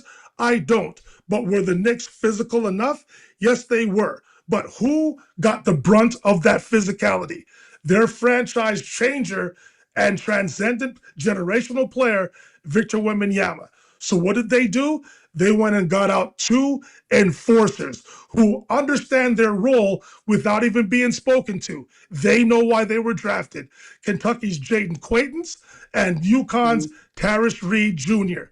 They are 6'10". They both weigh in excess of 260 pounds. They are athletic. They don't shoot the ball from distance, but they can score from over either shoulder in the paint, and they rebound the ball ferociously.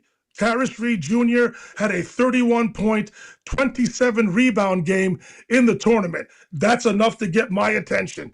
Jaden Quaintance, unfortunately, has had his career cut short in college because of knee issues. He would have been a lottery pick, apparently, had he not been injured, and he's got some more stuff to do with his knee. So this season coming up may be a redshirt season, if you will, in the NBA. But going forward, the Spurs understood that Victor Wembanyama needs to be more protected. Did they draft 2 enforcers? That could be the case. I don't think to the Isaiah Stewart level of enforcement, but they got some players who are going to have his back and take the pressure off of Wembanyama to having to guard those physical players. So I love what the Thunder and the Spurs did. And for me, I think they were the winners on draft night. In round 1, at least. Ashley, I'd love to hear your take on ESPN's coverage and the stuff we were talking about with Billis and all these other guys. And then obviously your biggest round 1 winner. Dwight, I had the pleasure of working with Fran Fraschilla. It was the lead up to an Olympic run, and we called 5 games. Like that little exhibition run before you go off to the Olympics. And I forget what year it was, Dwight. Might have been 2008. But Kobe was on the team. It was like glitzy as hell, right? I called a game out in Vegas at the Thomas and Mack, packed house with Fran on the big stick. That was tremendous, dude. So I love Fran, man. I go way, way back with Fran Fraschilla. Awesome guy. His international knowledge is second to none. Ashley, go ahead. To kind of bounce or piggyback off that, I've known Fran Fraschilla since I first started my career in the NBA. I met him when I was still in college. I was at a career conference, and he was someone that kind of took me under his wing and showed me the ropes of being on camera, but also essentially being the smartest in the room and doing your research, multiple sources, being consistent with what you do. He's one of those guys that lives, breathes, eats, sleeps basketball. You are not going to find a bigger hoop head than Fran Fraschilla. He is a wealth of knowledge, an encyclopedia of basketball, if you will. He's been doing this, I don't even know how many years at this point, since he was born, since he was walking. He knows more about high school basketball than anybody I know, high school, college, NBA. He knows literally more than anyone. Yeah, you could play at a high level. You could be a Richard Jefferson and play at a high level, but you're not going to have the knowledge that Fran does because he's in every single one of those gyms. He's talking to every single one of those coaches. He's doing his homework. He is studying this 24/7. And listen, I get ESPN wants to be fun and entertaining. However, have a side podcast for that. I don't want to hear Jay and Richard Jefferson's banter back and forth. And I just feel like the draft's not really a time for jokes and a time for like play and to have fun and be silly. I want to know more about these guys. I want to know like where they came from, how they got to where they are, what they're going to bring, what value they're going to bring to each team that they're drafted to. Why did a certain team take this certain player? I want the inside scoop. I don't want to hear this side silliness and the banter. Like if I'm watching the draft, like to me, it's more of a serious setup, right? It's professional. This is a life-changing moment for a lot of these young kids. And I want to be able to hear how they got there. So I will agree. I think ESPN did drop the ball a bit. I do think their setup was a lot nicer. I did like the interviews after they got drafted. They were sitting there with Lisa. I liked that little setup. I thought it was very convenient. It wasn't just standing around with the crowd and everyone behind them. I just thought it was really organized. But to your other question here, Dwight, again, stole my answer, but that's okay. Obviously, great minds think alike.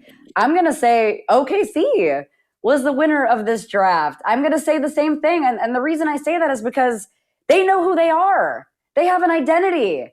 They know what they need. And Sam Presti has not missed. And that's what makes them so scary is they're already so difficult to play against. And you know all these, the next couple of years, all the draft picks they have, they keep making the correct decision every time. And for them to go out and get a 7-3 big, like Ayo Dosunmu, I thought that was huge for them. A guy that has big blocking and rebound numbers to try to stop Wemby. Now, I know that you asked this question, what was going on with Chet? I don't think they were utilizing Chet the way he needs to be utilized. And I think with this pickup now, Chet can focus on going more to the perimeter. He's not going to be this tough guy that's going to be able to defend and hang with Victor Wembanyama. That's not his game. That's not his game. So they were able to find this guy, a national title winner, Ayo Dosunmu. I thought this was a great pick for them.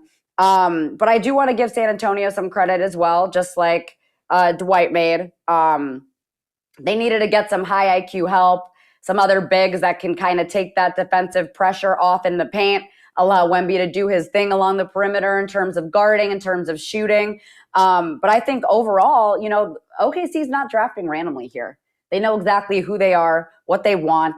And I think they're the length, the defense versatility, and guys who know how to play a role without messing up what they currently have. So I think OKC did a great job. A sleeper, I mean, I already said the Spurs. But I mean, we can say, I know we want to talk about Golden State, but I think even getting Axel Lendenberg was a really good pickup for them because they don't need time to train him. They don't need time to let him fit into the system. He's an older player. He's a veteran player, which is why I think a lot of teams were hesitant in drafting him. Again, it's going younger now. They're getting all the young guys. The top 8 were freshmen. But I think Axel Lendenberg is ready to play right now. He knows his role. And they didn't want to draft a guy that, you know, you need to coach and build over the next 5 years. I think they're ready for it now. So I'm going to say OKC, dabble in some Spurs, and then I'm going to say I think Yaxel is a pretty big pick. Ashley, once you mentioned the Golden State Warriors, Rick zoned himself out. He doesn't want to hear about Steve Kerr, doesn't want to hear about Rick celebrating. Once you said the Warriors, he respects Axel Lendenberg. But after that, I love him. I don't think he heard a word you said after that. Once you said Steve Kerr, that was it. But you got you still got Steph, you still got Dre possibly, Jimmy Butler, and then you got a Axel Lendenberg. I still think they can make some noise, and you still don't know what moves they're going to make in the offseason. I'm just saying, I just thought that was a good pickup. What? I thought that was a good pickup for them. Clearly, they wanted a guy that they know it they is. don't. It is. Oh, it is. It's a great pickup for them. They make the noise this year, man. I wanted to give you a sleeper pick. Okay, I wanted to take it up from left field, right? I'm into it. I mean, I gave you the same pick. I gave you the same pick that Dwight gave, right? I think OKC was for sure a steal. Everything they did. I mean, OKC every year they're gonna steal the draft. The Spurs, like you said, did a great job as well. And I mean, the picks too. Those 2 picks that the Spurs were able to pick up as well. I I think they're going to be able to preserve the leads. That was another big factor in the Spurs losing these games is they were worn out. They were exhausted. They were blowing 22, 29-point leads. So I think being able to hand off those physical playoff battles and keep the paint entirely secure with what they just picked up, I think is going to be huge for the Spurs next season. So both of those teams just got so much better. No, to be clear, Ashley, I wasn't saying that Rick was disrespecting your take. He just doesn't like Steve Kerr and the Golden State Warriors. That's what I was saying. It was like he respects Yaxel. So here's the deal. The only reason the Warriors are going to play Yaxel Lindenberg next season is because he's 24 years old. Had he been younger, Steve Kerr don't like playing young players. He doesn't. It's a fact. True. He doesn't like playing them. But Yaxel, and I think Steve Kerr played a major. I know we saw the little back and forth between Joe Lacob and Mike Dunleavy Jr. in their war room. I don't know what that was about. I don't know what the question was. But that being said, I'm sure Steve Kerr had his hands all over that pick, because if you're going to pick a player, at least Yaxel Lundenberg is an experienced player coming into the NBA at 24 years of age. That makes a huge difference, especially for a coach like Steve Kerr, whose preference is to play players, older players, especially players with an IQ for the game. I think it's going to be plug and play for Lundenberg with the Warriors. He's going to make an impact immediately next season. I agree, 100%. That's why he's my sleeper. I think it was a great pickup for them. He already has experience. He's ready to go. You don't need to take time to mold him into the system and teach him the NBA ways. Like, this guy's ready. This guy's been through a lot already. He's been through a lot. I trust him. He's got that dog in him. You guys, I love you both. You're underestimating the unbridled, unconscionable arrogance of Steve Kerr. Never underestimate that man and his hatred for rookies. I know Yaxel Lundenberg's a 33-year-old rookie. I get it. He's world traveled. He's got stickers all over his suitcase, and his passport has all kinds of stuff. I get it. Steve Kerr doesn't give a rat's booty cheek about that. I can tell you that right now. Lindenberg has a leg up on a 19-year-old rookie like a Nate Ament. Think about it. A lot of teams at 11 probably would have gone with a Nate Ament, right? Maybe there's more upside. He's younger, blah, blah, blah. You know, I don't play that game. I like NBA-ready guys. Dalton Connect, even though J.J. Redick hates him, I liked him. Buddy Hield, 4 years at Oklahoma, came to the league, boom, just hitting it from the jump, right? Remember Wesley Matthews when he came out of Marquette, 4-year guy, boom, right away, hit it, okay? I'm cool. I like older guys more than a 18 or 19-year-old maybe.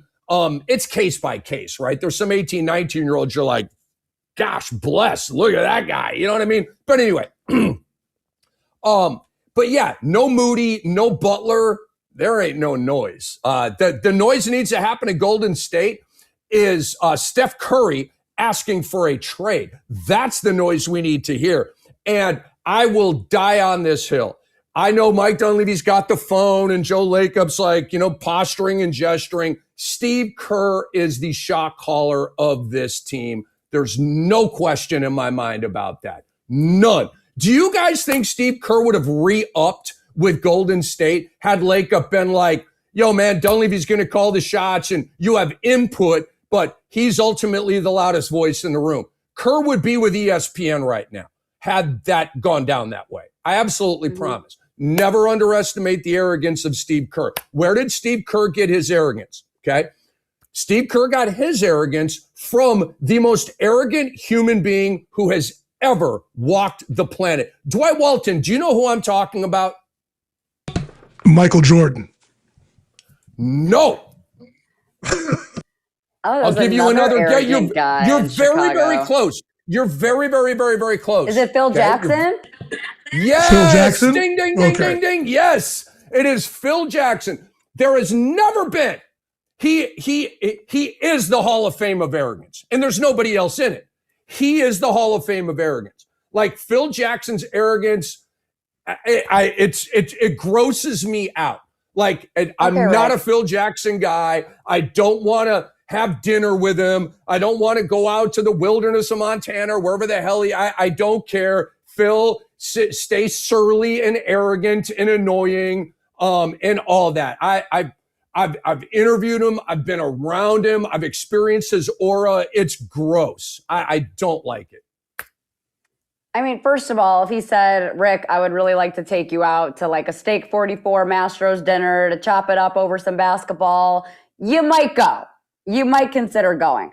Number two, if arrogance wins me multiple championships, I'm going to be arrogant, okay? If that's what it takes to win it all, I'm doing it. I'm just saying. He won in Chicago. He won with the Lakers. Steve Kerr won in Chicago. He's won with the Warriors. Sometimes arrogance might be the missing piece to the puzzle. Look, I don't know. I'm not saying, I've always split it like this. There's unfound, this isn't even an X. It's funny. This isn't even a disagreement. We're just kind of, so I hate arrogance. All right. Okay. It's like it's a character trait that it pushes my buttons, like it may be like, a lot of people say, I just can't deal with the stupidity of others and stuff like that. Like I have empathy for the stupidity of others. Okay. But the arrogance is such a turn off. It's like, I get it, dude. You have $220 million in the bank and you've got 13 rings and, you're arguably, and a lot of people think you're the greatest coach of all time in the NBA. And I get it, dude. I get it. Be arrogant. Okay, here's the difference. Michael Jordan is arrogant, but it's not like grotesque.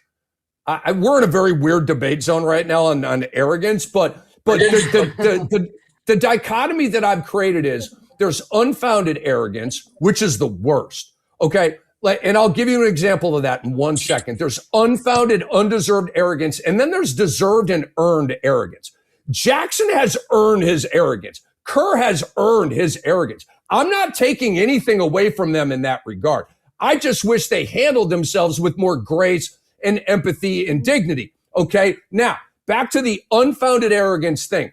The other day I was waiting, my cell phone nightmare is still ongoing here. So I'm at the mall. I had to wait for a minute for my phone to get fixed. So I walk into, Dillard's, not even Neiman Marcus or Nordstrom's, right? Dillard's, just to walk around. Maybe there's a shirt or something. I don't damn know. I'm trying to kill some time, right? And I walk by the perfume section. Do you know where I'm going with this? As my setup, as you remember, was unfounded arrogance. Okay. Why you walk through there? Maybe I want a new scent, but these and I'm not a hobo, right? But I'm walking through there and these ladies, they're like, huh. They're like, They just have, who I'm talking about? The ladies that work they sell the cologne at the mall, right? And I've been to, and this was at International Plaza in Tampa, Countryside Mall, right up the road. They're bougie, Rick. They're bougie. You can stay. They're bougie. They're arrogant. They're arrogant. And okay, maybe your husband is rich. Maybe your husband has a boat on the water. I don't know. Okay. But if Phil Jackson or Michael Jordan want to hit me with, or Steve Kerr want to hit me with a tsunami wave of arrogance, they got rings, yo. I'm just going to check up right here. But the snootiness, the pretentiousness, I actually need a scent right now. My cologne bottle's empty. I sprayed, nothing comes out. Okay. But I'm so turned off by the arrogance. I think I'm going scentless. I really am. Little DO and I'm good. I don't want to spend 15 minutes and really there's a bigger bottle for a little bit more. No, I'm out. I'm completely out. I can't do it. That's unfounded arrogance. You sell perfume, okay? You're a salesperson. You are literally representing the brand in your store right now. Try to sell me. But, you're not worthy of this cologne. Okay, cool. You keep the cologne. And we'll continue on with the show. Oh, gosh, we're off the rails. We are so off the rails right now. No, but the thing with Rick, with Steve Kerr, I want to end it with this. With Steve Kerr, you have to understand the dude has won his entire career. I'm not so sure if he won in college at Arizona. Ashley helped me out with that. Did he? Did he get to a Final Four at Arizona? I don't remember. He made a run. He made at least one run. I'll look that up. I want to say off the top of my head, Elite Eight. I think Elite Eight is as far as he got. I know for a fact he didn't win it all. He has not won, but he's obviously won at the NBA level. So yeah, he didn't win in college. He led the Wildcats to a Final Four in 1988. Okay, there you go. So listen, he won with Chicago. He made a game-winning shot in a finals game. He won with San Antonio, played a major role with that. Then he wins as a coach with Golden State. He took a punch from Michael Jordan because he stood up to him in practice. That gave Michael Jordan a ton of respect and trust in Steve Kerr, so much to the point during a timeout, Michael, as we saw on the documentary, Michael Jordan knew the double team was coming to his way during the timeout before the play was even drawn up. I'm going to look for you, Steve. You're going to knock the shot down. So as far as I'm concerned, if I made that shot after one of the greatest of all time to play, had confidence in me, Dwight Walton, we're talking about Steve Kerr, to receive a pass from Michael Jordan and knock down a shot, you damn skippy, you're going to be arrogant and feel that you are untouchable. So I don't blame Steve Kerr. Yes, we can talk about how he doesn't rely or trust in rookies or players at a young age with close to nothing in terms of basketball IQ. We can discuss that ad nauseum. I get it. I understand that. But Steve Kerr, as far as I'm concerned, has every right to be as arrogant as he wants to be. He has dealt with the biggest minds, the biggest winners in NBA history. And he is definitely in that conversation. He's won everywhere he's been in the NBA. I think he played for Cleveland to start his career. He didn't win there. But ever since then, the dude has known nothing but winning as a player and as a coach. That's the reality. Be as arrogant as you want to be, my friend.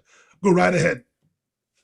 So unlike the guy at the electronics store last night, I want to play equal time here. I don't want people, to think it's some kind of gender thing. You don't see too many dudes working the perfume counter at a mall. You just don't. Okay. And I'm not sorry. It's just is what it is. But I go to an electronics store last night. I need a little thing, $15 thing. And this dude hit me with so much arrogance / attitude. And it was a dude. And so he literally was talking to me. I don't play. I ain't that guy. I ain't that guy. Like, you might think I ain't that guy. Trust me. And then so he's literally talking to me and I'm like, all right, I just walked away and went and found somebody else while he was talking to me. You hit me with arrogance. That's how I hit you back. And so I'm not going to start a thing. I just walk away. You're disrespecting me. I'm going to disrespect you on the way out. And we are back to our story. All right. Biggest round one loser here on X-Rated Sports Network Beyond the Surface. Rick Kamla, Dwight Walton, Ashley Neville, the uninsufferable Dr. X, unfortunately can't join us here today, but he is the owner of the Gotham City Bockers and the TBT. And let's go. What about a hat trick? What about a hattie for the Knicks, the Liberty, and the Bockers? Maybe. Dream it into existence, right? All right, biggest round one loser. For me, it's the Brooklyn Nets. Okay, we got a lot of cuckoo for Cocoa Puffs here. We got Walker Kessler. We got Brad Stevens. We got Sean Marks and possibly others. Guys, the Nets had the 6th pick in this draft. And Darius Acuff Jr. fell to them. And I like Keaton Wagler, okay? When I heard Kendall Gill comp him to Jalen Brunson, my perception of Keaton Wagler went way up. All right, Clippers, you take him at 5. I am mad at you, bros. I am mad at you, okay? But are you serious? You took Mikal Brown Jr. over Darius Acuff Jr. at number 6. They chose Brown. How do you pass on Acuff for Mikal Brown? Are you serious, Sean Marks? Sean Marks' seat needs to be as hot as the center of a volcano right now.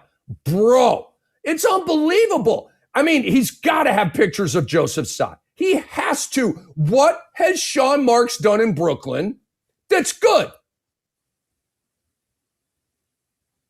I'm waiting. In last year's draft, the Brooklyn Nets took 1, 2, 3 point guards. Do you guys remember the draft where the Minnesota Timberwolves? I'm like especially fired up right now. I just want to woo-saw it a little bit. I want to drop it down a little bit here. Do you guys? I know where you're going. Remember, I know where you're going. Do you guys remember? I know where he's going too. Do you guys remember when? No. Do you guys remember when my Minnesota Timberwolves drafted 4 point guards in the same draft, and none of them were Steph Curry? Yes, you remember.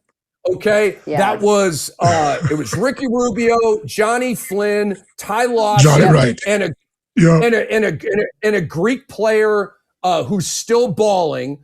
He played his college ball at Florida. I just can never remember his name. Do I? Right, me neither. You're right. Yes, you're right. But he's a big time European player right now. He never played. He might have gotten a cup of coffee in the NBA for a year or two, but it didn't last. Anyway, 4 point guards. None of them Steph Curry. David Kahn almost immediately got blown out. He should have never had that job. He was in over his head. Sean Marks just drafted Igor Doman, Nolan Traore, and Ben Surratt. Okay, 3 point guards in the first round in a 5-pack of first-round picks. Okay, and he goes back and takes another point guard, and he took the wrong one. This is GM practice at the absolute highest level. The Nets suck, okay? Nobody cares.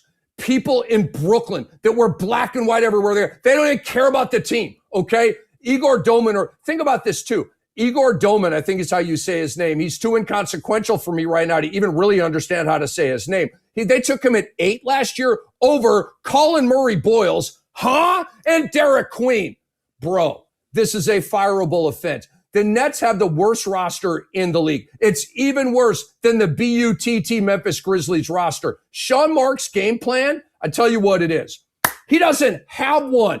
He just keeps selling Joseph Tsai on the rebuild, on acquiring picks. You know why? Dwight and Ashley, you know why. It creates job security. Because the second, now that you're Utah, Will Hardy, now you got expectations, homie. Brian Keefe in Washington, now you got expectations, homie. That's how you get whacked. As soon as they put expectations out there, you fall short. Bye. Okay? There are no expectations for the Nets, so why would you whack him? Okay? I would whack him because he makes numbskull moves. Okay? Taking Mikal Brown Jr. over Darius Acuff Jr. is the worst pick in this draft, and they are the biggest round one loser. Dwight, I know you can't wait to talk. Come on in here. I just want to give a little bit of news.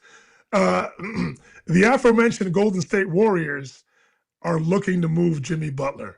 Imagine that. Anyway, wow. That's maybe not him, but his contract, which is one of the same. Anyway. Good luck with, call Pat Riley. That'll go well. That's something else. You know what? This summer is going to be one of the biggest, if not the biggest, offseason in NBA history. Remember, I forget who we had on, and I asked what big name was going to be. Was it Scoop? I forget who it was. Let me tell you something. Something's coming down here. LeBron James is out there. Jimmy Butler is out there. Jaylen Brown is out there. LaMelo Ball was moved today. it ain't done, y'all. This is Murphy. This is insanity. Trey Murphy might be moved. Trey Murphy. Yeah. This ain't done, y'all. This is not done. Anyways, to get to my biggest round one loser, the Indiana Pacers. They were tanking the entire season. They wanted to have their cake and eat it too, and it blew up in their face. Yes, they acquired a position of need in Ivica Zubac at the trade deadline from the LA Clippers. Benedict Mathurin went the other way, but I believe 3 second-round picks might have gone with the Pacers. I forget what the acquisition was, but the Pacers were hopeful that they would still acquire a top 5 pick at the draft lottery, and it just didn't fall their way. So again, while they got a chance to acquire a position of need in Ivica Zubac, they didn't have their eat it too part, or the cake, whatever it is, how that saying goes. It didn't work out for them. They will still be a very good team, a team of relevance in the Eastern Conference next year, but they were very hopeful to get Tyrese Halliburton back from injury, to have Ivica Zubac in the fold, and to have a top 5 pick in this year's lottery. It didn't work out for them, so for me, they are the biggest loser of the first round of this year's draft. That's an excellent answer. Dwight, I'm retired from cake. I'm retired. Okay. I'm retired. I don't eat sweets anymore. I told you, cause I lost 40 pounds, Ashley. I changed my diet. I started playing drums. I lost 40 pounds. Just melted off my body. Congrats. Thank you. It didn't happen it happened like a little while ago, and I've been like maintaining the diet and stuff and keeping the weight off. And it's really not that hard. Just eat chicken. Just eat chicken clean. And don't eat chicken and veggies. Don't eat sweets. I don't eat potato chips, all that kind of stuff. But I broke down. Remember we had Marshawn Lynch on, right? And I did buy a bag of Skittles. Okay. But Dwight, I do want you to know that was like 2 weeks ago. And the majority of that bag of Skittles is still up there. So I do maybe just a handful of Skittles every once in a while. But anyway, Ashley, go ahead. Biggest round one loser. You guys might be surprised, but I do think a lot of people were talking about this. I'm just going to go with the Dallas Mavericks on this one, just to be a little bit different, maybe to spice things up a bit. I just felt like you have your franchise player in Cooper Flagg, and your one job was to be able to put some dynamic talent around him. You know, we know that Cooper Flagg likes to attack downhill, make plays, getting into the paint, using his size. So what do you put around that? Shooting, spacing, a guard who can create a little bit and keep the floor open, like a Braden Burries. I would have loved to see Braden Burries in Dallas. So I just think that pick kind of confused me a bit. I'm not saying that Merez can't play. Obviously, great player, high motor, tough, physical. I just think they should have gone with a different type of player to go alongside Cooper Flagg. I think there were a lot of other upside guards and wings that were still sitting there ready to get drafted. And I just felt that Cooper doesn't need more bodies in the paint. He needs outlets, he needs shooters, and I just thought that Burries would have made a little bit more sense. That is an excellent take right there. And okay, so let's and trust me, I was by far the biggest culprit of this on that last segment. Let's keep this one to a minute. I just want to touch on this real quick because it really piggybacks well, Ashley, off what you just said. All right, I want to get into the dumbest pick. All right, Jason and Kai, I'm kind of advancing it a little bit. Dumbest pick. And so I'll go. Minute clock. It's what you said. It's the Mavericks at number 9. And I got a different spin on it, though. Mavs taking Merez Johnson Jr. over Yaxel Lendeborg is a joke. It's GM malpractice. I like the Burries call as well, Ashley, a lot. Axel actually said, Dusty better draft me or I'm going to be very upset. The Mavs should have walked out of that draft last night with Yaxel at 9 and Koa Pete at 30. But they traded Koa Pete for Sergio De La Rey, the Spanish guard. You know, who knows? But you could have had Yaxel and Pete both in the Final Four. last year. Pete is the steal of the draft at 30. Okay, and Dallas had him, and then they let him slip away, and now he's still in Arizona playing now for the Phoenix Suns. Masai Ujiri, you're losing me, bro. I didn't like the Dusty May hire. I did not. I hated your first draft. And so, Masai, you're still overall the homie, but you're kind of losing me, bro. I don't like how you're starting out this Dallas Maverick run right here. Let's go back to Ashley. Let's go to Dwight because I just came off of you. So let's go to Dwight for the dumbest pick in this draft. You know what? This first round was so good. I don't think there was a dumb pick. I think not to put down your choice, both of you guys at number 9, in regards to Morez Johnson Jr., who I think is going to play a pretty hefty role, have a solid career. Have a solid NBA career.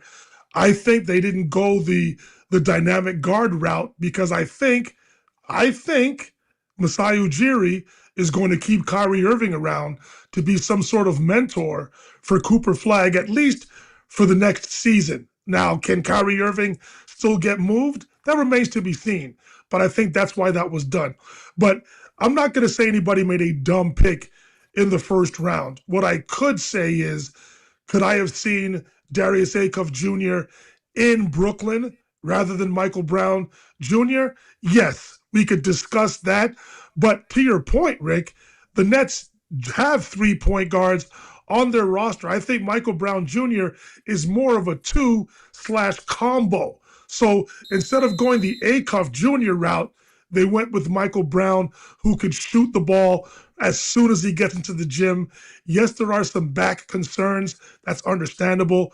But I think they would have felt a little bit redundant at the point guard position had they taken Acuff Jr.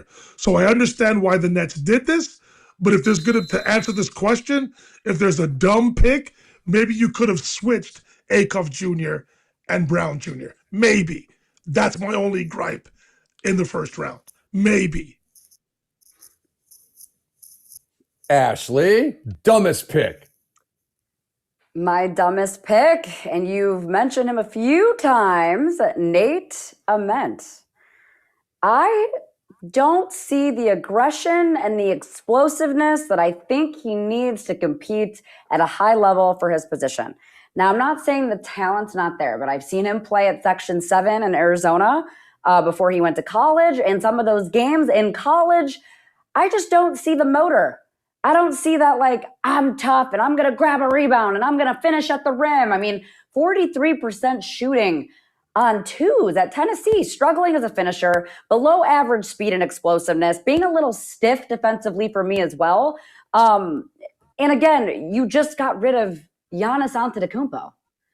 And then this is I know he's not going to replace him, okay? I know there's no comparison there at all, okay? But what I'm saying is I just don't see this toughness, this explosiveness, this aggression that you need for a big. I don't see it. He's got to put on some size. If he wants to come to LA, he can come train with me. I got some biceps. I don't know if you could see it in the camera there, but we got some biceps going.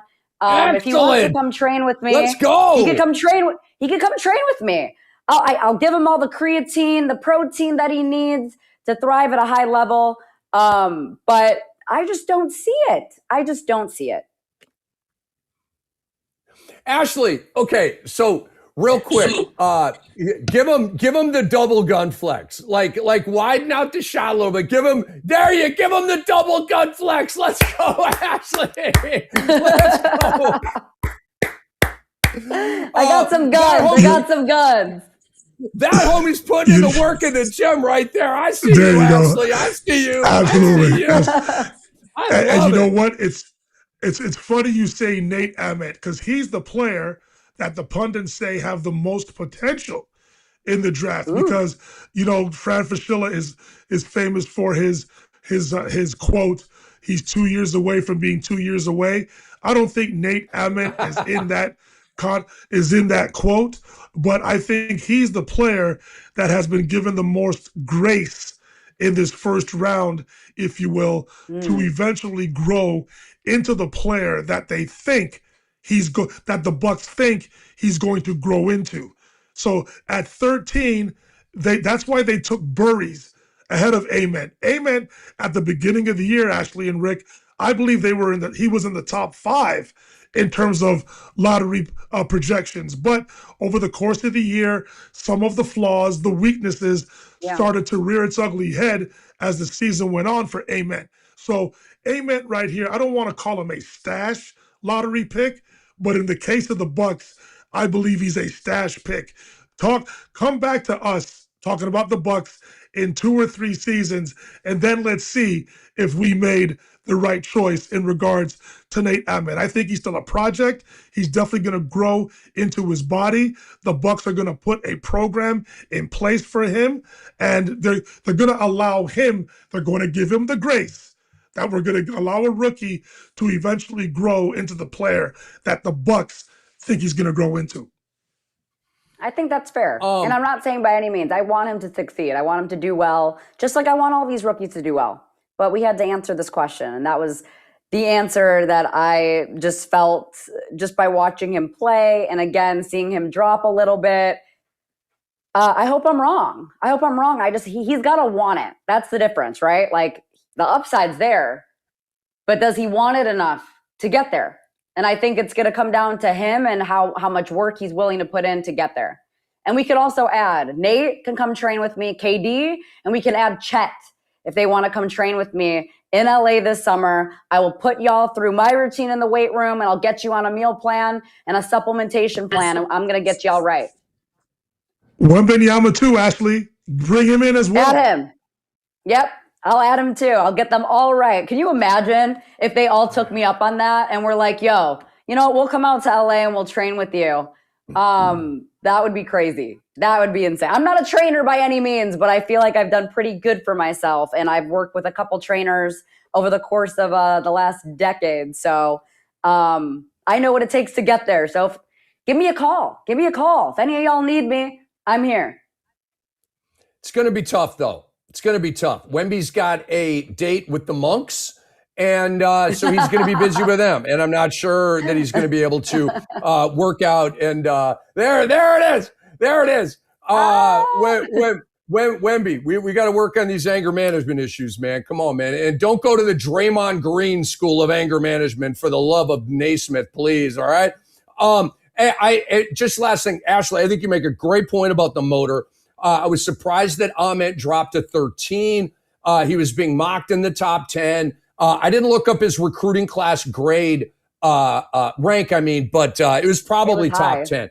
I know Koa Pete was 8. Koa Pete's recruiting class rank, I didn't look at that. Was 8. It was 8 for Koa Pete. Well, there might have been there's different services. The service I looked at, it was like the CSPI or whatever. I don't even know what the hell that stands for.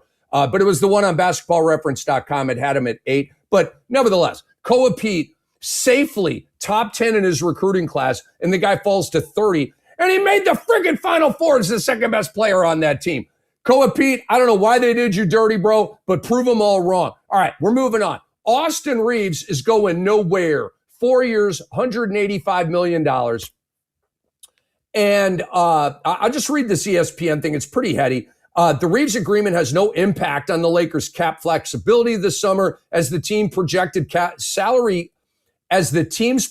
salary space takes into account his $20.9 million cap hold. We're now in the Bobby Marks mode, and I kind of start tuning it out. They said there'd be no math, and so I'm kind of going to hold him to that. And ESPN says he will sign last after the Lakers exhaust room and will make $41.3 in his first year. Here's the question.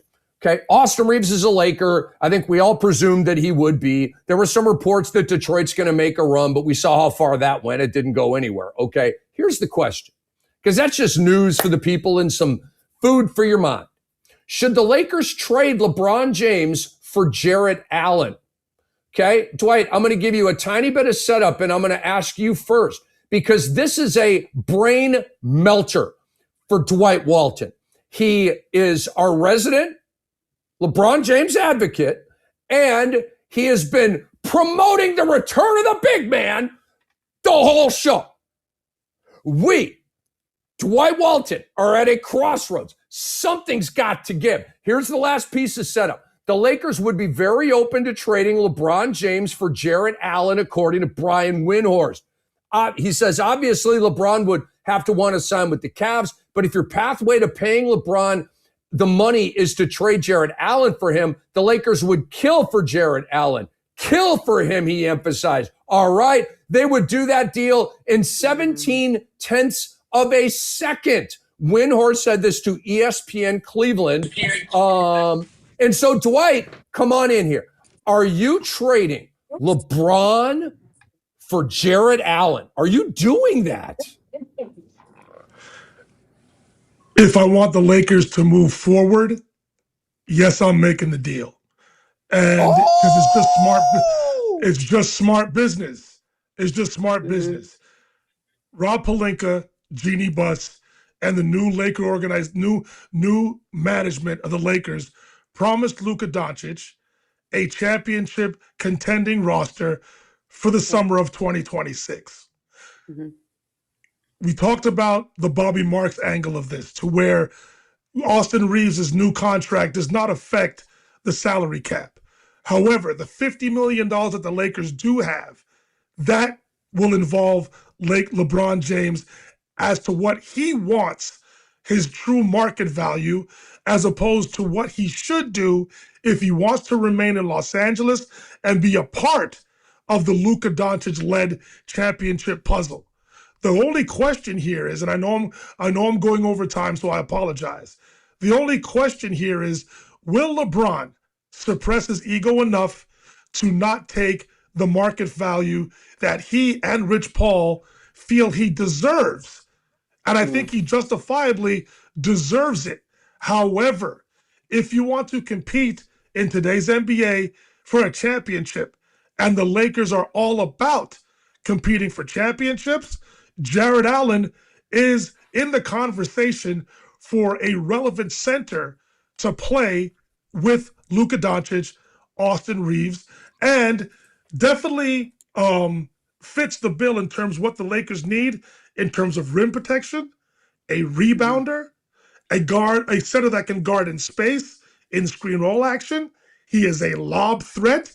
He can score the ball in the interior, and he won't give you the same excuses that DeAndre Ayton gave last year, comparing himself to Clint Capella.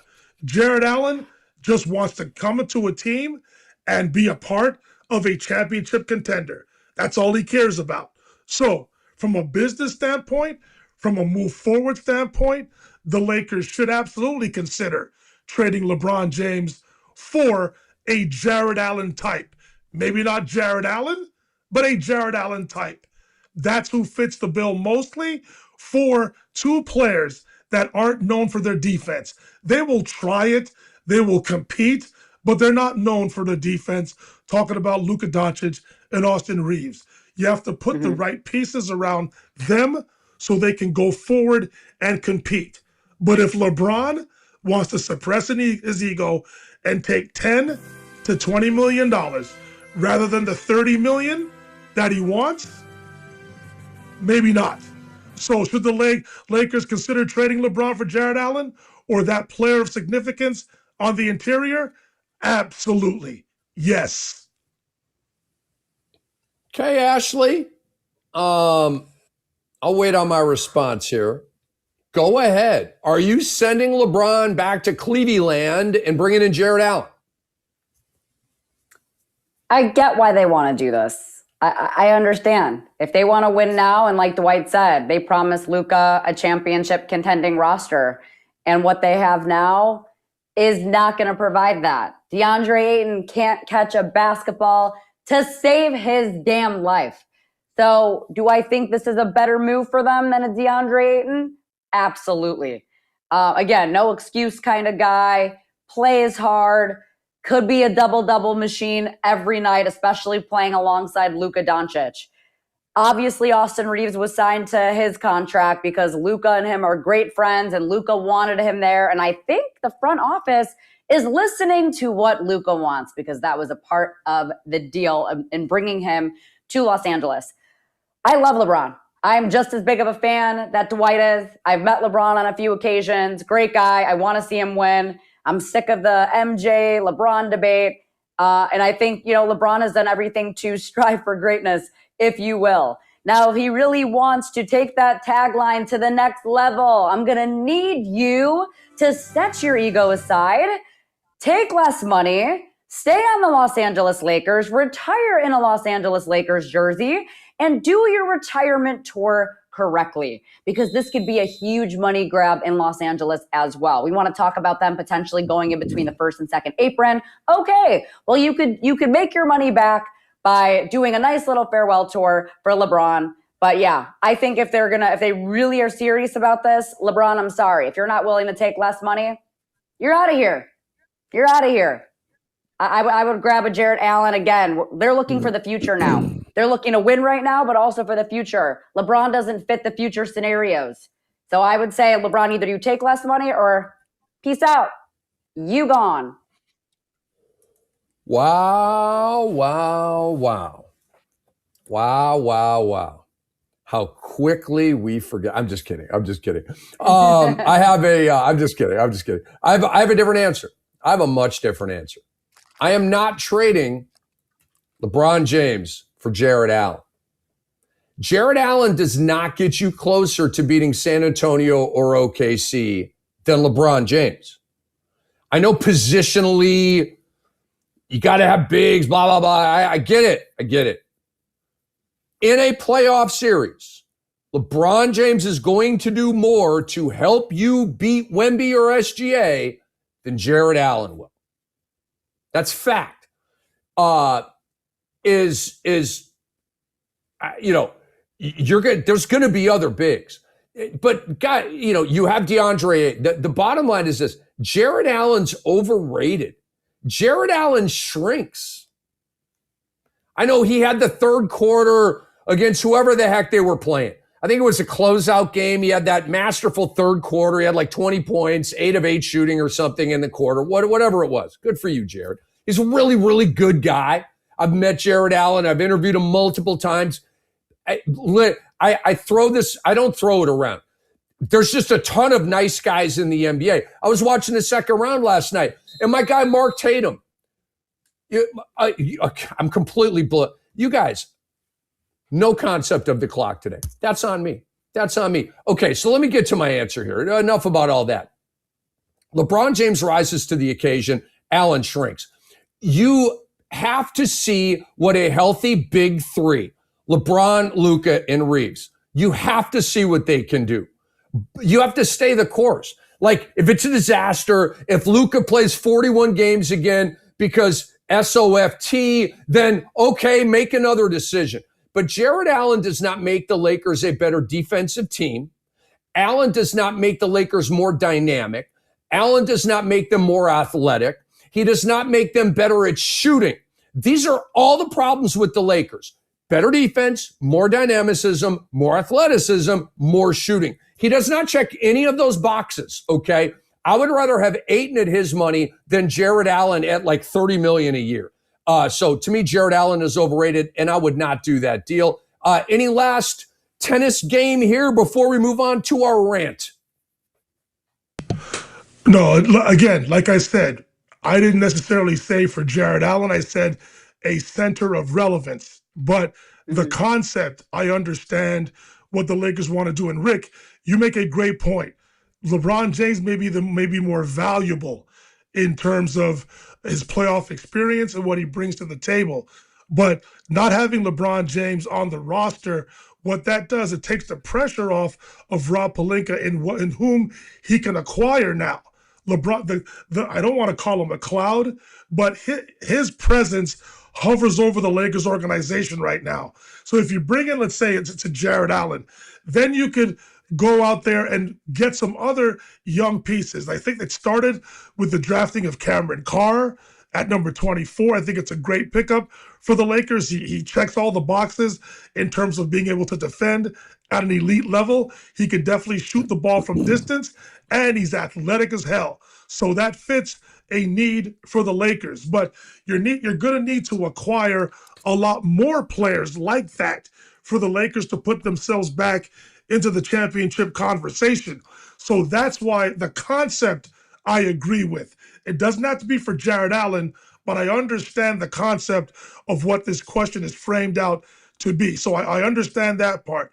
However, if LeBron wants to stick around, like we've all said, and I've been telling Johan Buha, who we've had on several times this season, the Lakers beat writer, and anybody out there that will listen, LeBron has to take a haircut here if he wants to end his career in Los Angeles. He's got no choice.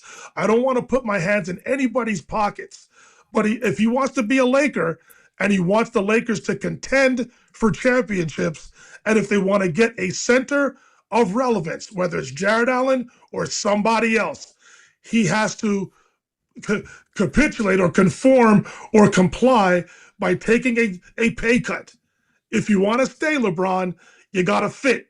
If you don't fit, we're going to look to move you. It's the bottom line. It is time to rant, ladies and gentlemen. It is time to rant. Don't fit, we acquit. Pardon Just me? wanted to throw that out there. Nothing. What Never did you mind. say? What? Oh, I said if it don't fit, we acquit. At the very beginning, yeah, you went back to Johnny Cochran. I see. Ashley, you weren't even alive when Johnny Cochran was getting OJ off. You weren't even alive for that. You're way too young for that. What year was that? Oh, dang. Early 90s or something? I forget. I was I probably want to say, younger. I want to say 95. 96. I was Jason's born, saying 1996. But I didn't know what was going on. I just saw a high-speed chase on the TV, and that's all I remember. I was at an old Chicago in downtown Minneapolis shooting pool, watching an NBA playoff game, and all of a sudden the game went off, and I'm seeing a highway and a white bro. Where's the game? And they're like, bro, OJ might have murdered somebody, and I'm like, God bless the victor. Where's the? I was all conflicted, and we were at Old Chicago, and the pizza was fantastic. And I'm done with my side stories. Here's my rant. Okay, now the new CBA, and Dwight's probably not going to like this rant very much. Dwight loves the new CBA, the parity that it's created, and all this kind of stuff. I don't agree. The new CBA has ruined the league. That is not a Kendrick Perkins hot take. That is a strong take. The new CBA has ruined the league. Is the league going to be vibrant, make money? Yeah. Ratings off the chart. I get it. I'm using the word ruined, I guess, loosely here. But they have made the job, and Dwight keeps saying this, it's time for GMs to earn their money, right? I get it. But hear me out. They have made the job way too hard. Way too hard and heartbreaking for NBA shot callers. It is impossible to build a super team right now. You can't. You can build it, but you can't keep it together unless you have all kinds of cooperation with badass players that want to give a whole bunch of money back. And to me, those players should not have to do that. Okay? And I know the ring is the thing. Nowadays, you want to win the ring, you got to have a crew. To have a crew and to win a ring, you got to take a haircut. I don't like it. I don't like it at all. Adam Silver has made this league, his league, as difficult as an ESPN fantasy league with one IR spot. Dr. X would be chuckling if he were here right now. Okay, so in fantasy basketball, the ESPN default leagues have one IR spot. Does that sound right, given the circumstances of today's NBA, with load management, injuries, coddling, the Rick Celebrini of it all? So you have to drop quality players, otherwise you're going to lose man games. It makes the whole thing unnecessarily difficult, okay? You need, and in my basketball league, we have 6 IR spots. 6. You know why? Because guys get sick, guys get injured, guys are questionable. Adam Silver has, literally, you have a gun barrel to these guys and girls' temples, and they're in a no sustainable win position. Okay? We all think Wemby's going to have a dynasty. The CBA is probably going to have something to say about that. Okay? And I just want to run this down. These are the victims. These are the casualties of the CBA. There is no way Austin Reaves should have had to take less than max money. No way. There is no way the Hornets should have had to trade their most talented player just as they're starting their ascent because his max salary no longer fits with the crew of studs that they have. And obviously, to me, okay, LaMelo Ball, who is eligible to sign a 2-year, $119 million extension on July 6th, that's like 10 days from now or whatever. Do you think him and the Hornets have had conversations about this? You know that they have. And LaMelo Ball said, I'm max only, homie. And the team said, well, then we're trading you. Bam! LaMelo Ball is now Ant-Man's teammate in Minnesota. It should have never come to that. The Hornets, who drafted him and have groomed him and have been patient through all of his immature ways, missing games, and you're hurt all the time, and just kind of not being professional enough. And his talent's off the charts, guys. He's in the Hall of Fame of talent already. But you got to have better intangibles. They have hung in there with that. They finally got a payoff for it. And now his salary doesn't fit. And you have to trade him. Okay? It's not fair, man. It's not fair. He's a max player in today's NBA. But his team can't pay him that. And so you have to trade him. That shouldn't be. There is no way that Jalen Brunson should have had to leave, $113 million on the table that he'll never get back. There's no way he should have had to do that in the pursuit of a championship. Players, let's go 5 years in the previous history of the NBA. Nobody else has had to do that, okay? Like a player of his level had to give away $113 million, otherwise no ring. Either you do this and you might win a ring, or you don't do it and you're definitely not winning a ring. Players should not have to think that way, okay? You should be able to have both. There is no way that LeBron James should be money squeezed on his way out of the league. He's way too good for that, even to this day. There is no way OKC should have to say goodbye to Isaiah Hartenstein and renounce his team option because their big three is making all the money. That you should not have to do that. You got him. You want to chip with him. You should be able to sustain that. Okay? There is no way the Spurs should have to trade De'Aaron Fox because his max contract doesn't fit with Wemby, Castle, and Harper. There is no way the Wolves should have had to just literally give away Julius Randle, 20, 10, and 5 every night. There is no way the Pistons should have had to literally give away Isaiah Stewart and all his rough stuff. Okay? The NBA is turning into college football and its transfer portal. It's going to get to a point where people don't even know what team guys are on anymore, okay? I bet there's businessmen and attorneys and doctors like, wait, LaMelo Ball's on the Timberwolves? How did that happen? See?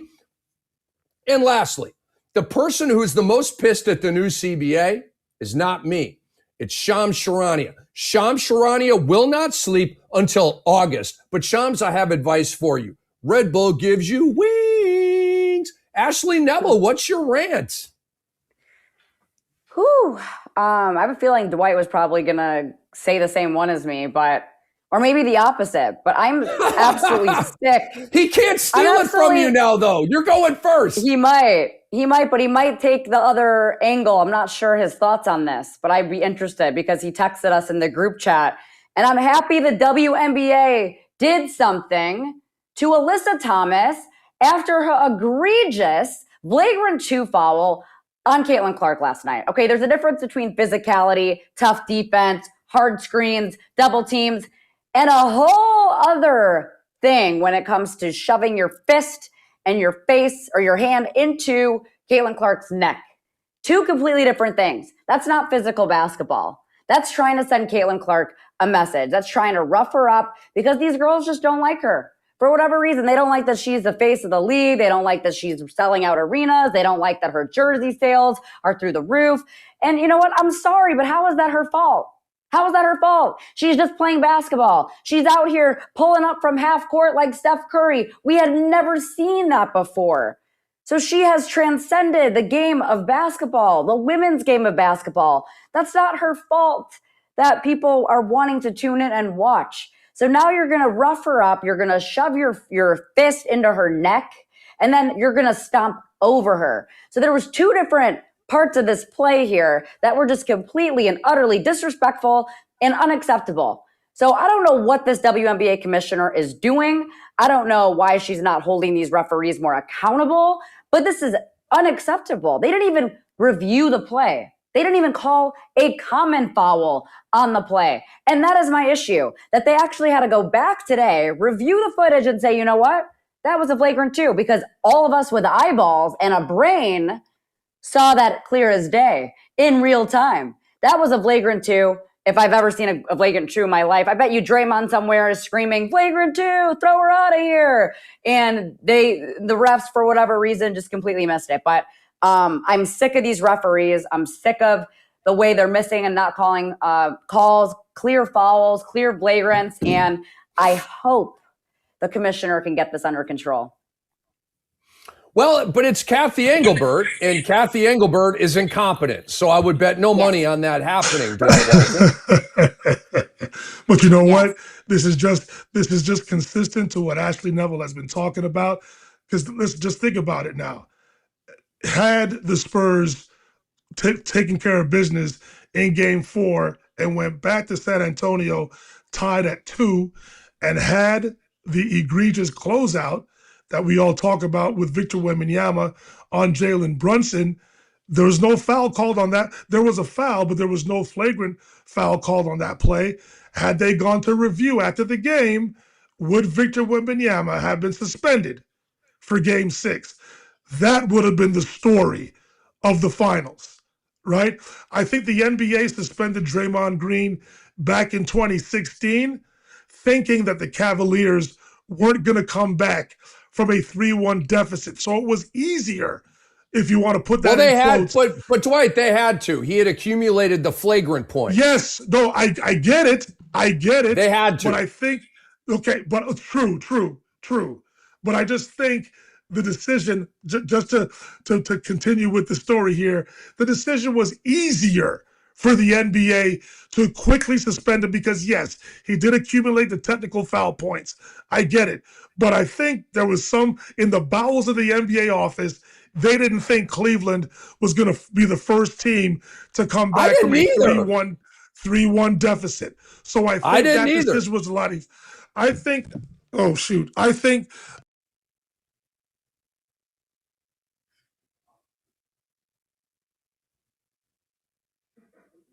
Wait, I can't hear him.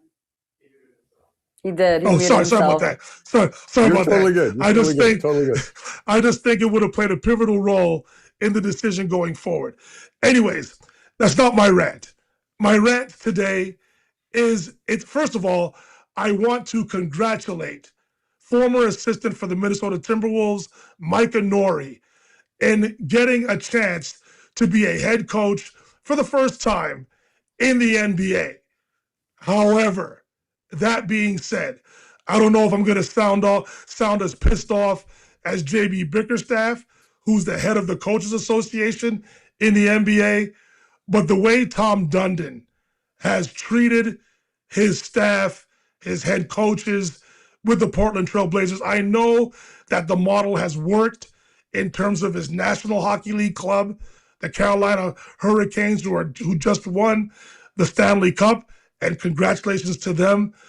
But the way he is treating all of this, a report came out today to where he wants to charge the Portland community the $600 million tax bill that is going to cost him, the ownership, to renovate or rebuild, whatever the case, at the Rose Garden in Portland. This dude is as cheap an owner as I've ever heard of in my life. I understand you want to have good business practices. I get that. And that's how the rich stay rich. That's how the wealthy stay wealthy. I firmly understand that. But when you're just publicly doing all of this, I give him credit for being transparent, right? I give him the ultimate credit in regards to that. But doing this, it just flies in the face of everything that I've heard about in my life as a sports geek. It just doesn't make any sense. He's just trying to dodge all accountability when it comes to any way you want to run a professional franchise. Again, his model works. He is beyond wealthy. I get it. But Mike Nori, I don't want to paint him as desperate, because I would have taken the job in Portland, if you want me to be fully transparent. It's a chance to have an NBA head coaching job. And that is the ultimate goal for anybody that wants to be a coach, whether you're coaching at the grassroots, the high school, the prep, the junior college, the university level. Ultimately, when you become a video coordinator, when you become a scout, international scout, who's going to all these countries, going to all these one-star hotels, living on the road, you're doing all of this to build a resume so you can become a head coach. I am happy as all hell for Mike Nori. Do what you have to do to be the head coach of the Portland Trail Blazers. However, this team option for the second year, the third year, Mike Nori will be constantly looking over his shoulder. I believe he has the roster to hit this out of the park. I'm cheering for him, but to have to look over your shoulder and to be basically living on borrowed time as a first-time head coach, I think it's a bad position for him to be in. But listen, I've met Micah a couple of times. I think he's perfectly fit to be a head coach. Did a great job when Chris Finch had that unfortunate accident on the sidelines while he was head coach for the Wolves. He took over, did a masterful job as far as I'm concerned. So he's prepared. I think he will win at this job. I just don't like with Tom Dundon, the owner of the Trailblazers. I don't like the position that he's put him in. I'll be cheering for Micah. I'll be cheering for the Blazers because I want him to prove Tom Dundon wrong in this regard. Do what you got to do and force the Blazers to take up the second and third and get a new contract, get the money you deserve, and be the reason the Portland Trail Blazers are winners over the next 3 to 5 seasons. Can I just add one more thing? Yep. Tom Dundon is just giving me like the biggest ick ever. You know, like that's a pretty big like Gen Z term. It's like, oh, it's giving me the biggest ick. Like, how are you a billionaire with a broke man mindset? It's just giving the ick for me. You make all this money and you can't even provide t-shirts at a playoff game. You can't even provide hotels for your staff. You can't pay a coach what he deserves. Tiago Splitter just got you as far as he did this season with all the bullshit excuse my language, the BS that he had to inherit at the beginning of the season. And he got you as far as he did with this roster, and we had no idea how they were going to play together, right? It's just giving broke. And it's just giving the biggest ick ever for a billionaire investor. And you're not going to get guys to want to come there. It's already hard enough to get free agents to want to go play in Portland. And now being the type of owner that you are, I think it's going to be even more challenging down the road if they ever try to want to acquire any talent. Yeah, I actually had like a subsidiary rant today where the NBA needs to do a better job with their new owners. Think about this. The Adelson group, the Adelson-Dumont group, they're morons. You trade Luka, okay? This Dundon dude is operating like a billionaire hobo, which nobody has ever said. Remember, Matt Ishbia takes over the Suns, came in. He made like 8, 9, 10 horse bleep moves, one after the other, and finally got to his senses and then started like, getting draft picks back and like, you dummy, like the Bradley Beal trade. I said on NBA radio, Dwight, you heard me. I'm on there with Anto. I'm like, I can't stand the Bradley Beal trade. The guy never plays, is overrated when he does, and you don't have a point guard. You have Durant, Booker, and Beal. This is not going to work, Ishbia. Boom. I was right. I'm not going to say right again because I'm not right all the time, but I got that one right. All right. Here's the deal. And Dwight said we're mostly wrong, like either Monday or earlier today. Dwight, you are not mostly wrong. I am not mostly wrong, and Ash is not mostly wrong. I'm not going to mention anybody else's name. I don't want to bring somebody down to promote us. So I'm just going to take the high road on that and tell you this. We are, based on the off season here, which we're launching into, shrinking down to one show a week. But we got you, and we love you out there on Beyond the Surface on the X-Rated Sports Network. Thursdays at 2 p.m. Eastern, 11 o'clock Pacific. We will be back right here talking hoops with you. We're going to transition into a lot of WNBA stuff. Obviously, any big NBA news, we're going to be talking about it and debating it. And lastly, before we sign off, shout out to Dr. Phil McDonald. Shout out to Dwight Walton. Shout out to the Gotham City Bockers. You see it right here. You got the model there posing. Doc, I call the model. Him and Shalea right there. But and then there's Deezy. Deezy is the head coach. Dwight Walton is involved in the shot calling. Of course, Dr. X is involved in the shot calling. Look at Dwight. Look at Dwight, baby. How old were you in that shot right there, Dwight? I want to say that was, 3 years ago, maybe? I think. I love it. 3 years ago? I love it. Something like that. I love it. And so there you see the uniform. And like I said, I want to get geared up, man. I want to wear this stuff around Florida. Love the uniforms. CP the franchise, CP the franchise is going to be helping us out with coverage. He, of course, Knicks Fan TV. There's the power couple of New York City. Do you guys think it's Kylie Jenner and Timothée Chalamet? No. It is Dr. Phil McDonald and Shalea. Okay, I'm telling you that right now.